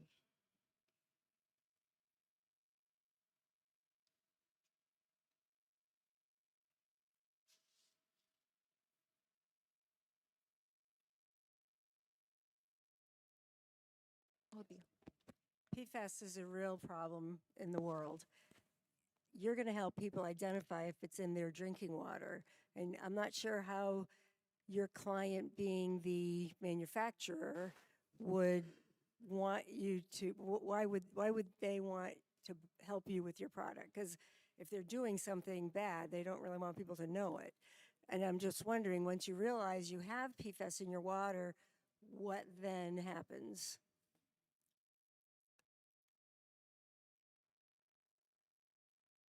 The fact is that we are anticipating the market, meaning that the regulation, the upcoming EU regulation, are going to ask all the companies, water suppliers first, starting by the 2026, but also other companies using PFAS, starting from 2028, to actually report in their ESG report about the PFAS. So that's the thing, is that like maybe they want to hide the PFAS emission, but they're going to need anyway to report about it. And they're trying to find the most efficient way in order to save the resources in terms of time, in terms of money. And we are offering that option to meet their need. I would like something that's why we already did workshops and networking, because when PFAS is detected, we also want to connect, for example, if they need research with the university or with other startups for remediation, maybe they need replace PFAS. So we want to also connect. We already connected with more than 35 stakeholders.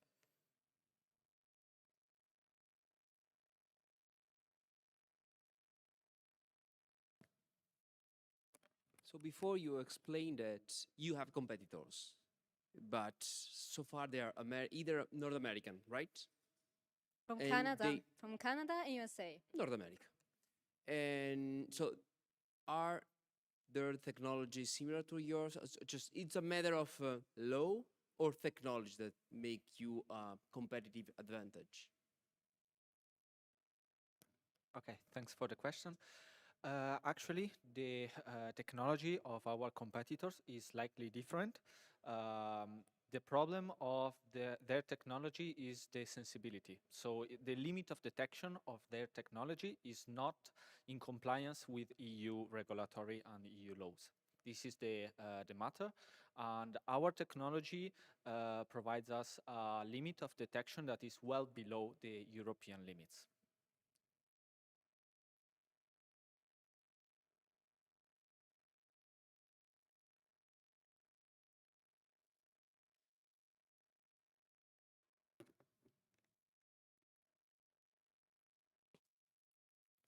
So your business model is to license a patent for detect the PFAS on water for big corporation or also for agricultural things, or you also are like renting a tool to detect the PFAS?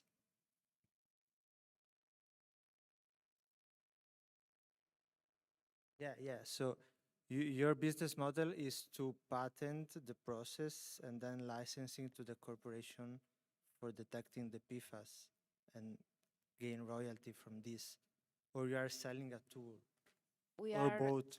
yes, we are developing the technology. We will patent the process of detection and also in the manufacturing of the biosensor. So our revenue will be the selling of this product, the biosensor.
Okay, good evening, everyone. This is the story of G. It's a true story. G is a real name, and it's a non-verbal autistic kid, okay, who finally finds rest in a very particular and special place. This particular place, Hood Snödzelen. It's a multisensory environment built for people with intellectual disability, built entirely with untreated wood. That means that that wood has no paintings, no chemicals, nothing. This is the scenario. This is the numbers and data about disability in the world. In the world, at the moment, there are 1.3 billions of people with disability. 2.6 of them are people with intellect. I'm sorry about that. Very sorry about that. There are 2.6 people with intellectual disabilities. This is the scenario about the world.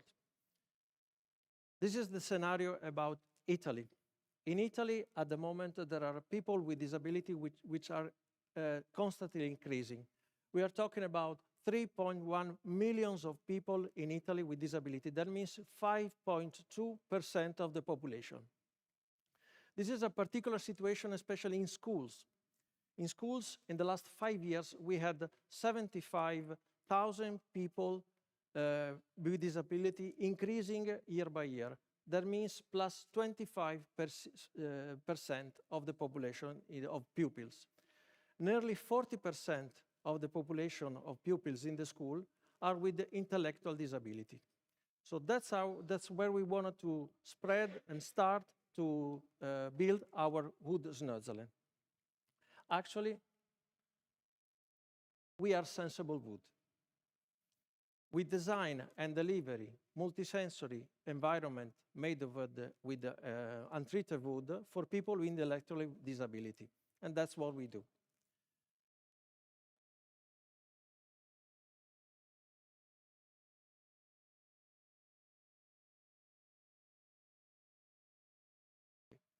In the next 5 years, we will have a particular condition. We will have a lot of space available in schools. I'm talking about, this is the most recent data, I'm talking about 2 million of square meters. That means something like 42,000 of classrooms, which is a huge amount of space, which will now be available because of the decreasing of the natality and the less amount of pupils. So that's where we want to start with our business. So we have a problem. Number of people with disability is increasing. Space for inclusion, not so much yet, because we are proposing our solution, which is a hood snozzling, which is the combination of a snozzling, which is a multisensory space for people with disability, the use of untreated wood and the benefits of the essence that are spread from the hood material, the ICF protocol, which is a protocol which is internationally used to classify and monitorizing people with disability, and the result is the hood snozzling, okay, which is a multisensory environment for people with intellectual disability entirely made of untreated wood. This is the story of the wood snozzling. That one is where we all started. That's my son. It's my beloved 14-year-old kid who's got a very, very rare genetic disease. And that's for me where it all started. And a few years ago, I decided to dedicate a part of my job to make research for people with disabilities. So the idea of the wood snozzling became a research project funded by university and other companies, and the research project became a prototype design, and the prototype design became a construction, and the construction became actually a room. It was opened at the end of February of this year, okay, 28th of February, and it's based in Lozzo Testino in a primary school in the province of Padua. And it's used. And every single part of the room is dedicated to a sensory stimulation. So we have the visual space, the tactile space, and also the calm space when you can find calm to yourself and relax.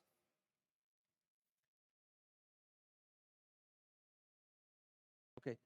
After we finished to design and build that, there's been a lot of talk about this room.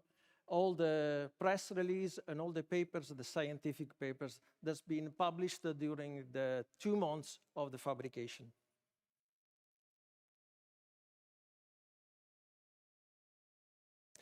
So basically, the wood snozzle is a place where the environment becomes a therapeutic device, where you can find self-regulation for your senses, a stress arousal, and a sensory regulation and learning, also for people with not so bad disabilities.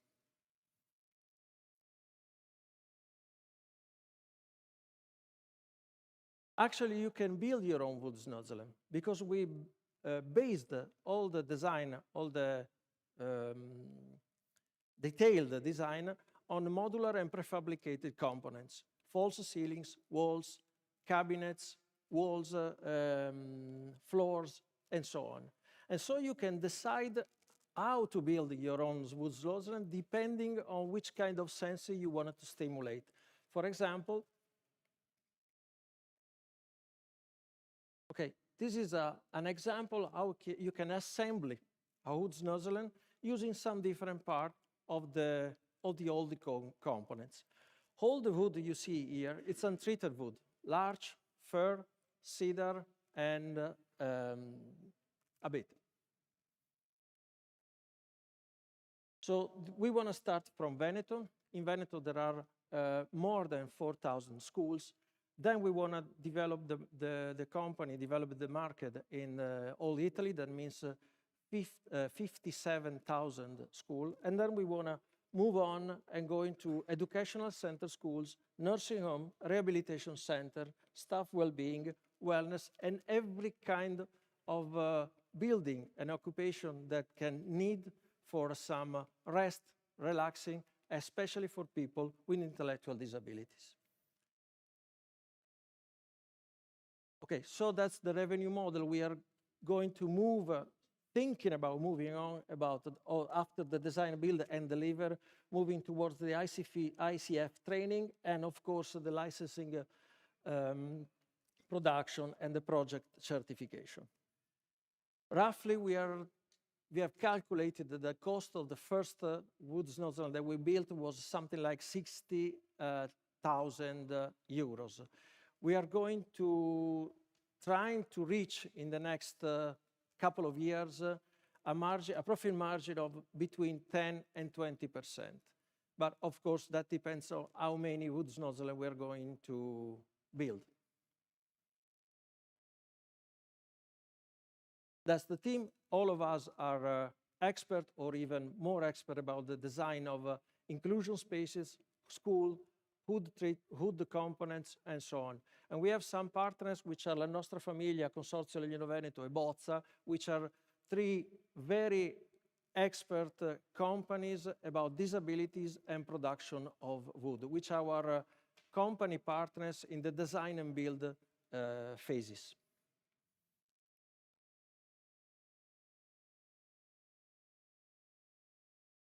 So that's it. That's the story of G, and we want to repeat that as much as possible again and again and again. Thank you so very much.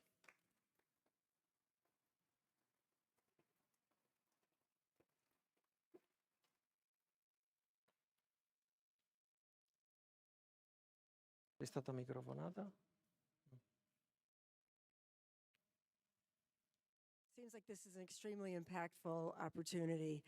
I'm curious if here in Italy or in the region, is there public funding to do this in schools, and how do you go about accessing that? I can imagine if a school is being renovated, they could be made part of the program, but if they have an empty classroom and there's a need, is there funding for them to do it, to build it? Thanks for the question. The first one that we built actually is the first one and the only one at the moment, but I didn't say before, it's the only one in the world. You can find snozzle places, you can find woods places, but you cannot find a wood snozzle. That's the first one at all. So you can combine the use of untreated wood with the benefit of multisensory equipments. In that particular case, the principal of the school had the benefit of a PNRR funding. So he could find something like between 15 and 20,000 euros for the equipment, and all the rest of expenses were covered. In some cases, for example, in a private school in Verona, and in another school, we are in contact with them, and in another school here in the Veneto region, they asked us to have a sort of preliminary expenses to search for funding, either in the Veneto region or in the central administration in Rome. Basically, we think that since we are below the level of public works, which is below 150,000 K, you can have the direct direct select? They can select you directly. Okay, you don't go through a selection process for bigger amounts of money. I hope I answered.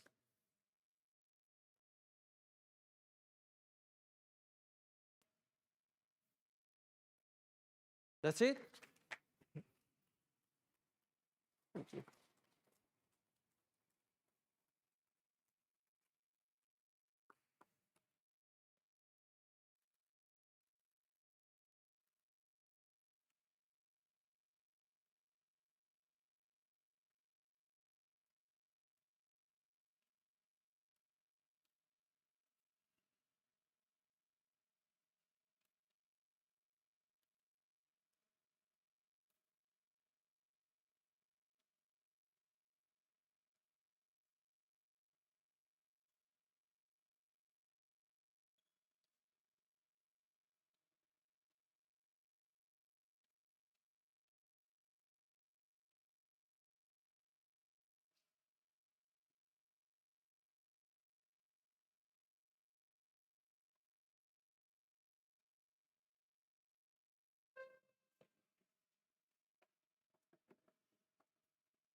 Okay. Thank you. Good evening. My name is Annie, and I'm going to show you this incredible opportunity, not only for our income, of course, but also for the economy of the Venice Lagoon and even for the environment.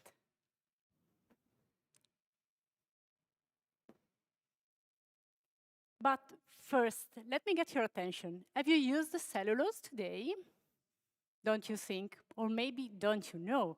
But I can swear, yes, cellulose is everywhere, unnoticed in daily life, even in the tickets of your traghetto. And if you want to go home this evening, you need to use cellulose. But in addition to cellulose, nanocellulose, that's simply the nanometric version, the nanocellulose best fits the deep technologies. And right now, there is a very high demand for ultra-pure nanocellulose, especially for the sector, the sanitary sectors, the cosmetic sector, and even the electronic sector. Actually, we have two different sources, the bacteria, but they are very expensive and not easily scalable, and the plants. Of course, plants are the greenest source on Earth, but the problem is that the purification process is a non-eco-sustainable process.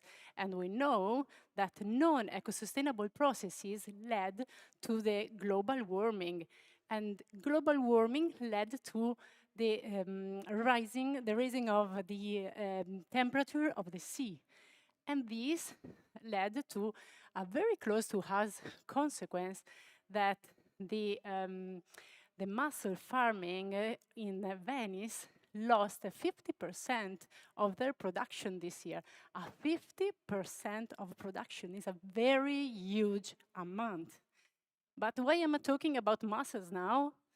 That's because Tunica is the solution, both to the market request of ultra-pure nanocellulose and to the decline of the mussel farming in the lagoon, as you can see here.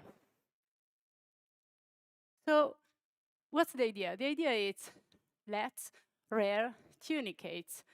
Tunicates are invertebrates that already exist in the Venice Lagoon, and right now they are just a waste of the mussel farming. As you can see in this video, they are all attached to the mussels and they need to be removed prior the mussel sellings. So, but why rare tunicates? Because tunicates are the only animals able to synthesize nanocellulose in their tunics. And we are already able, thanks to green protocol, to extract to an ultra-pure level the nanocellulose. Okay, but what are we going to do with the remaining part of the animal? Is it a waste? Not, of course. We are going to recover the inner part of the animal and transform it into a biofertilizer. But how can we obtain tunicates? We can reuse the disused mussel farming in the lagoon, the mussel farming plants, but we can also recover the waste from the aqua farmers, and even we can proceed with an indoor farming of this animal. So this platform leads to various market sectors, and the markets for the ultra-pure nanocellulose are the biotech, are the biotech, the cosmeceutical, and the electronic sector, whilst the biofertilizer will be sold to the organic farms. So this is a long story. So this adventure began many years ago with the study of tunicate, and has already led us to achieve many goals in terms of nanocellulose extraction and to the development of farming methods in the Venice Lagoon. Today, we are drafting grants application that will enable us to consolidate our team first and to finalize the experiment up to the TRL 9 that will allow us to reach the market in 2029. So this is our market projection until 2031, considering the market entry around 2029. Okay, but is it feasible? Yes, it is. We have only one competitor in the world. So why choose Tunica? That's because it is a superior biomaterial platform with a multi-product revenue and a zero-waste approach. Furthermore, in the Mediterranean Sea, we have a higher biodiversity, so we can select the species that get the highest yield while maintaining a constant supply during the year. And furthermore, Tunica will work in partnership with the local aqua farmers to provide them with a new opportunity. So Tunica presents itself as a circular and blue economy with a zero-waste approach, but it also aims to provide new job opportunities to the young people of the surrounding area. And while breeding tunicates in the sea, we are also cleaning the sea thanks to their filtrating action. So this is our team right now, but we are seeking for talents, of course. And I just wanna make you reflect on the fact that we have not always treated the planet and so ourselves well in the past, but today we can stand tall and make something great together. Thank you.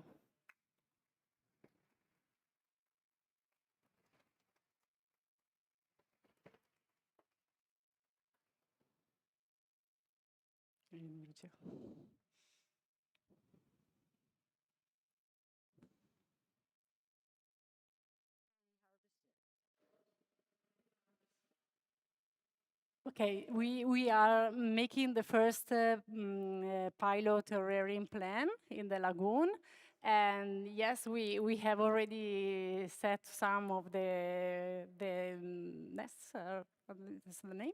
And yes, we are moving the first steps in the lagoon right now. And in the future, we also want to establish an indoor farming.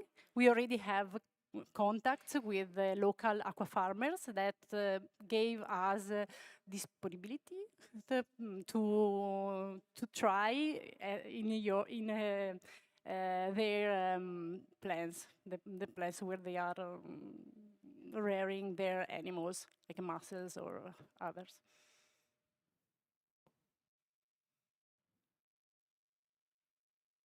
It is not necessarily strictly correlated to the mussels production and... Not really, but we want to give... we want to combine in the way that aqua farmers has lots of tunicates as a waste. Of course, for them, it's like a waste in terms of money, okay? So we want to give them a way to sell, like a sort of byproduct to us, and we have also this income, and not only the income of our rearing plants. So that's because it's combined. But of course, we can rear tunicates without mussels.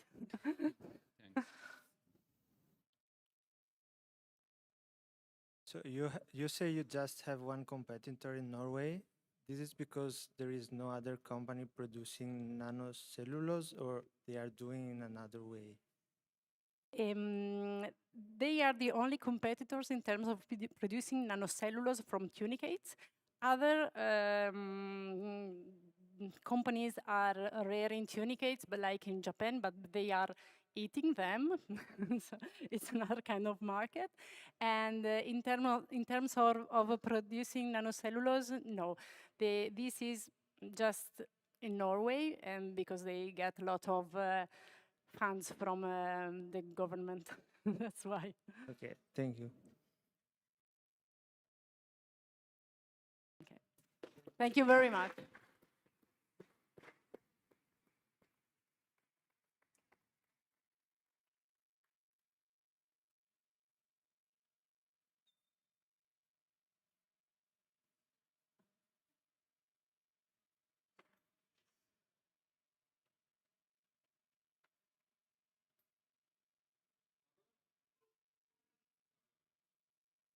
Come up here too.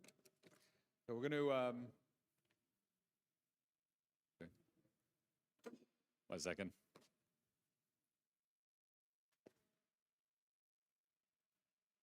Now we're going to give some time here for the. Second, we're going to ask Fabio to come up here too. All right, I'm mic'd up. You're mic'd up. Good. You got the thing. All right.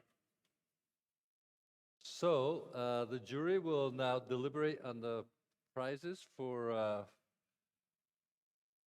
the so-called jury prize.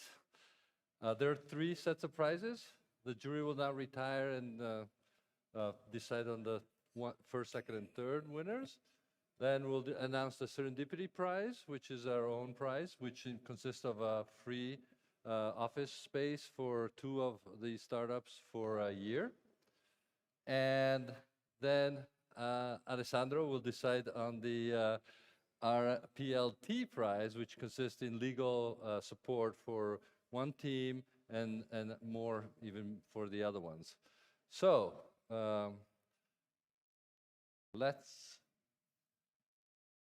these are the criteria, just so everybody knows, and you know obviously already. Proven need, okay, proven need and market, good problem solution fit, viable business model, so it has to make money, innovative idea, social and environmental impact. These are all impact-driven startups, and the quality of the presentations that you all saw today, I thought they were all pretty good, personally. Okay, so now the jury will go and deliberate, and we'll wait for you at the end when you're done. Meanwhile, we will continue and entertain you for the in-between time. The RPLT prize, which Alessandro will announce when he's done, consists of legal support for commercial and corporate contracts for one of the startups that he will select, free 10-hour package, but also discounted prices for all the other startups.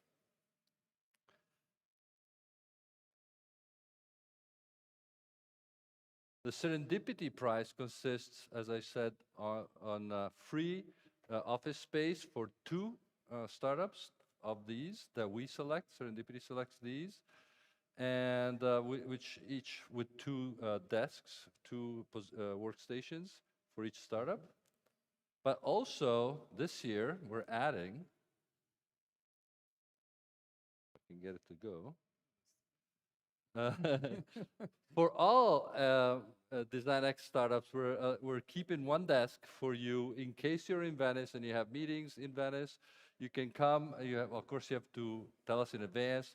We'll reserve 1 desk for any of the other startups that happen to want to do some business in Venice temporarily. And now, before we go forward, we're going to distribute the certificates to the startups.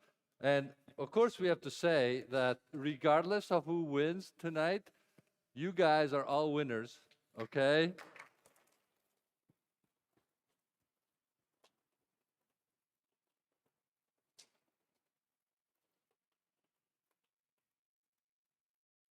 You were selected to be part of this already, and that's already quite a badge of honor.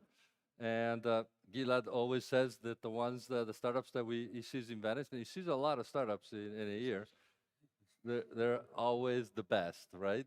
As we always say. So I don't know if you want to add anything to that, but what we're going to do is distribute certificates of participation to everyone before we hear from the jury. Do you want to say anything while we do this? Oh, sure.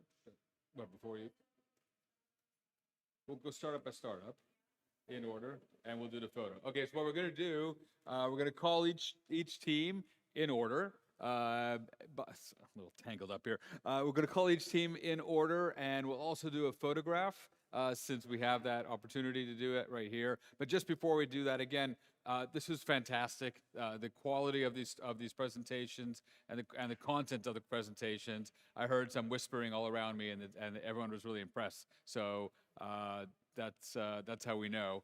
But the certificates are also. You took part in a really, I would say, an exclusive program. We only do this in a few places in the world. This is MIT coming to Venice, and we want to recognize the fact that you participated and did a lot of hard work over the past 3-4 months. So one more round of applause, and let's call these teams up. Good job. So, By Harvest, please come up. By Harvest, come on up.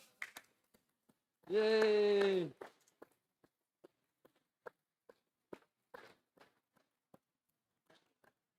Photo, yeah. Get up here. We're in them One or? by themselves, Huh? and then one Yeah, with one us. with, one by yourselves. One by yourselves and one with us. Okay. And then you go to the other side. I'll go to the other side. And one with them. Great, thanks. Thank you. All right. BrailleFly. BrailleFly. Fly. BrailleFly. Fly, not fry. Fly. BrailleFly.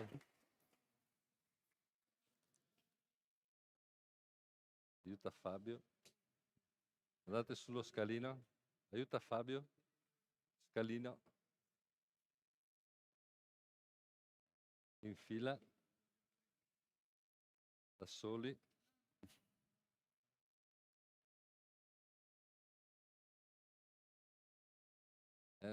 E con noi. Aspetta, una con noi.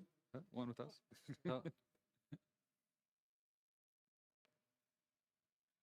All right, thanks, guys. Grazie, bravi.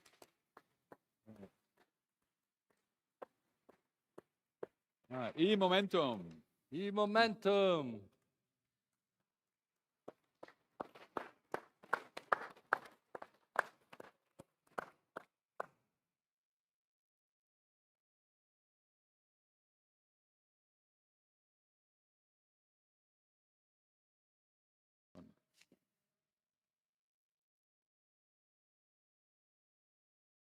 All right. Una con noi.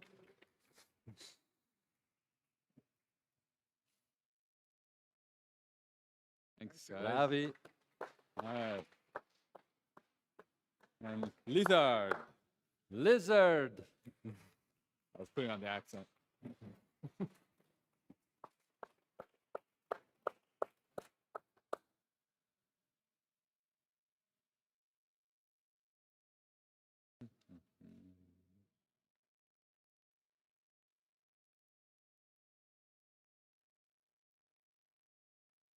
One with us. Eccoci qua.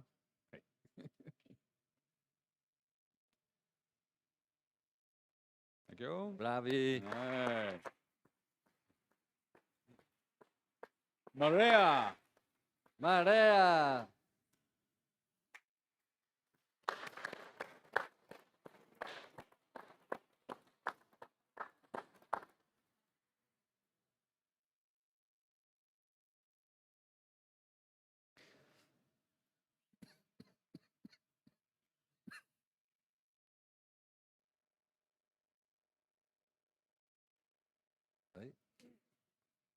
Noi.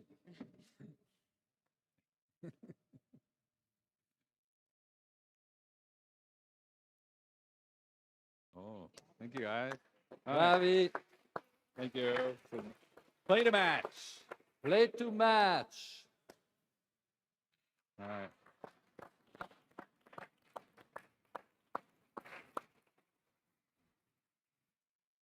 You guys want lots of photos, I know. We're going to do lots of photos.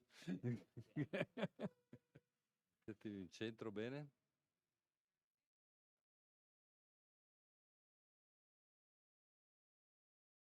E adesso con tutti noi, fermi là, con noi anche. Community team.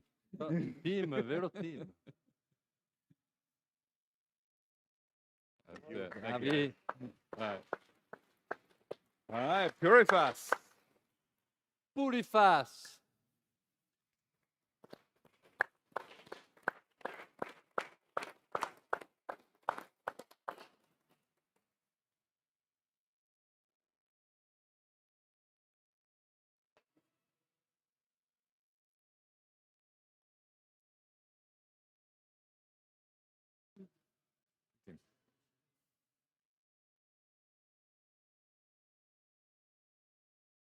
Okay, one with Okay. us.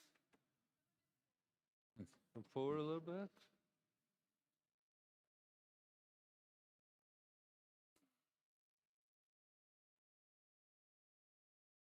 Thanks, Thank guys. you. Good job. All right.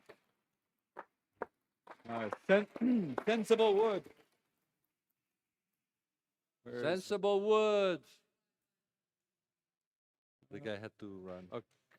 I think What? he had to go, the professor guy. Oh, we have to go? Yeah, he had to train. Okay.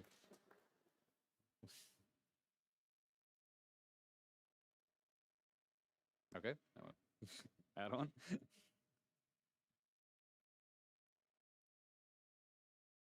Awesome. Thank you. Brava. Bravi. And Tunica. Tunica.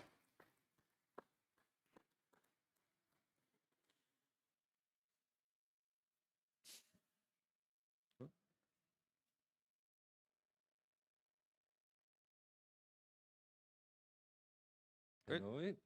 Con noi. Ai.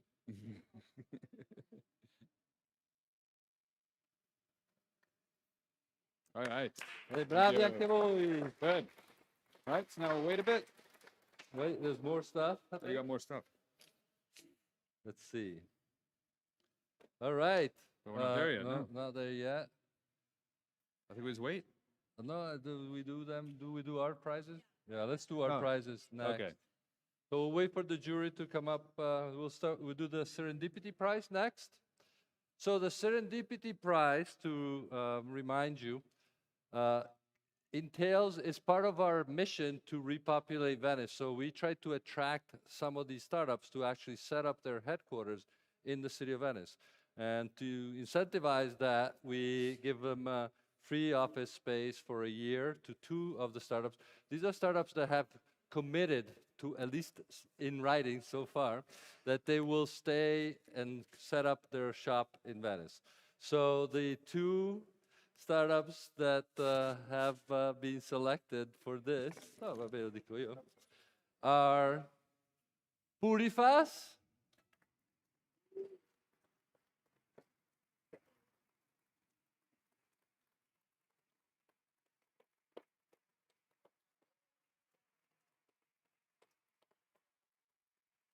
yeah, keep that in the middle. Keep that in the middle so it doesn't show that one, yeah. So this is the Serendipity Prize. We hope to see you here often, daily, hopefully. And then we'll do one with us again, why not? Sure, with the prize, why not? We'll go here, I'll go this way.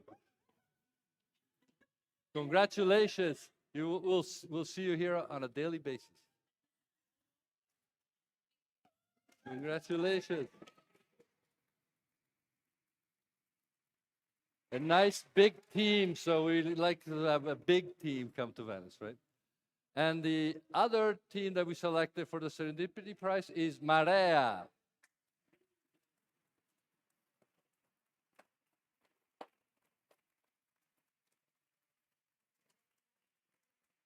Hai preso il... Mettilo in centro, mettiti in centro. Quello rosso. Ok, uno con noi. Serendipity Prize. Complimenti. Congratulations, we'll see you See you tomorrow. They're from Venice kind of already, so that was a good thing, and we're gonna get them into Venice. I want to remind all the other startups that even though you didn't get the Serendipity Prize, you can come and use our space. There's a desk reserved for you on a part-time basis as needed. If you have customers or meetings in Venice, let us know, and if it's available, you can use it, okay? Anytime. All right. Thank you again.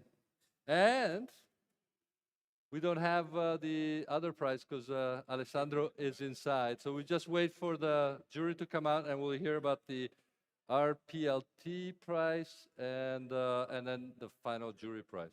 So a few more seconds. We'll be right back.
Right. At long last, we have the final verdict from the jury. Torna indietro, Andrea. RPL, quello di prima, questo qua. Okay, first we're gonna give the RPLT prize that Alessandro has decided on. And this is, legal support and consulting for from his law firm in Milan, specialized in startups. So whoever wins this is going to get really good advice from a big studio that's the best in Milan.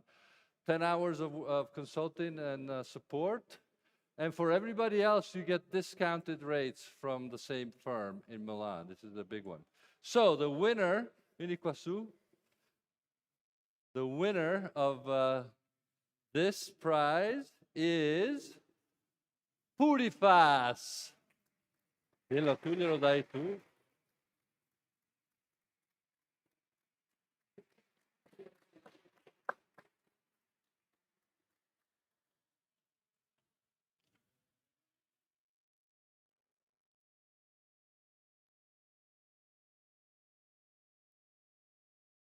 Congratulations.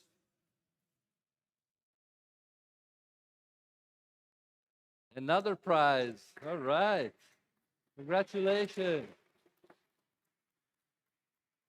And now the moment that we've all been waiting for, which is right before the food.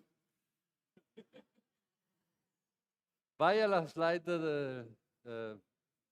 no, quella jury prize. No, avanti, avanti, avanti. Che c'è terzo, secondo e primo. Ecco qua. All right, so we obviously, as always, you start from the third place, and we're gonna give the name of the third startup that was selected by this very sophisticated jury, by the way. It took them a while to decide, obviously. because you were all good, apparently. All right, so number 3, third prize from the jury is Bee Harvest. You guys want to come up? You guys want to come up and give tutti, every one of you? And maybe you hold it, and just the jury. All right, third prize, Bee Harvest. Congratulations. Good job. You might as well stay up here because we're going to do it for every one of them. So, all right, now for second prize, the runner-up for this year's MDXV 2025 prize is eMomentum. Congratulations. eMomentum.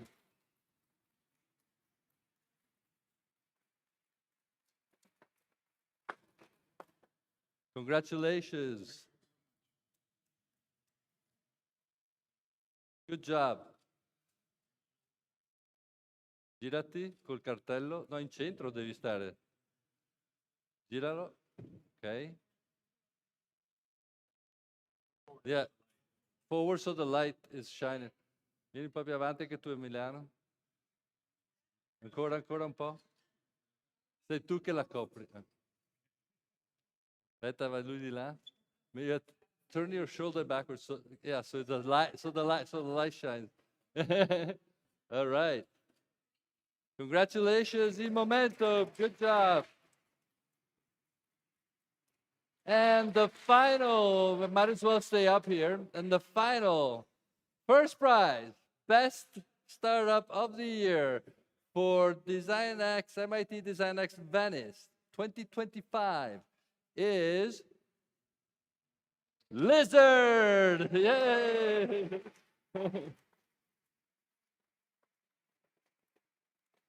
Congratulations.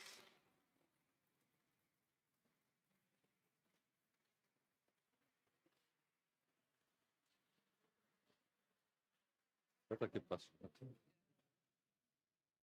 Vai avanti. Lascia questo e dopo ce n'è ancora uno.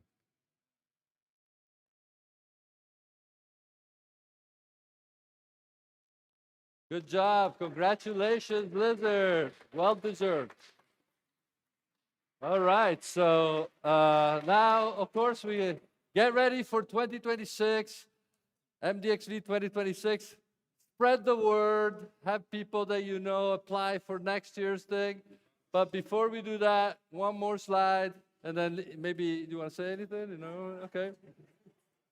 It's food time. I just want to say that the Osteria Le Botti, where we always eat together very frequently, is giving us, they're part of the sponsors.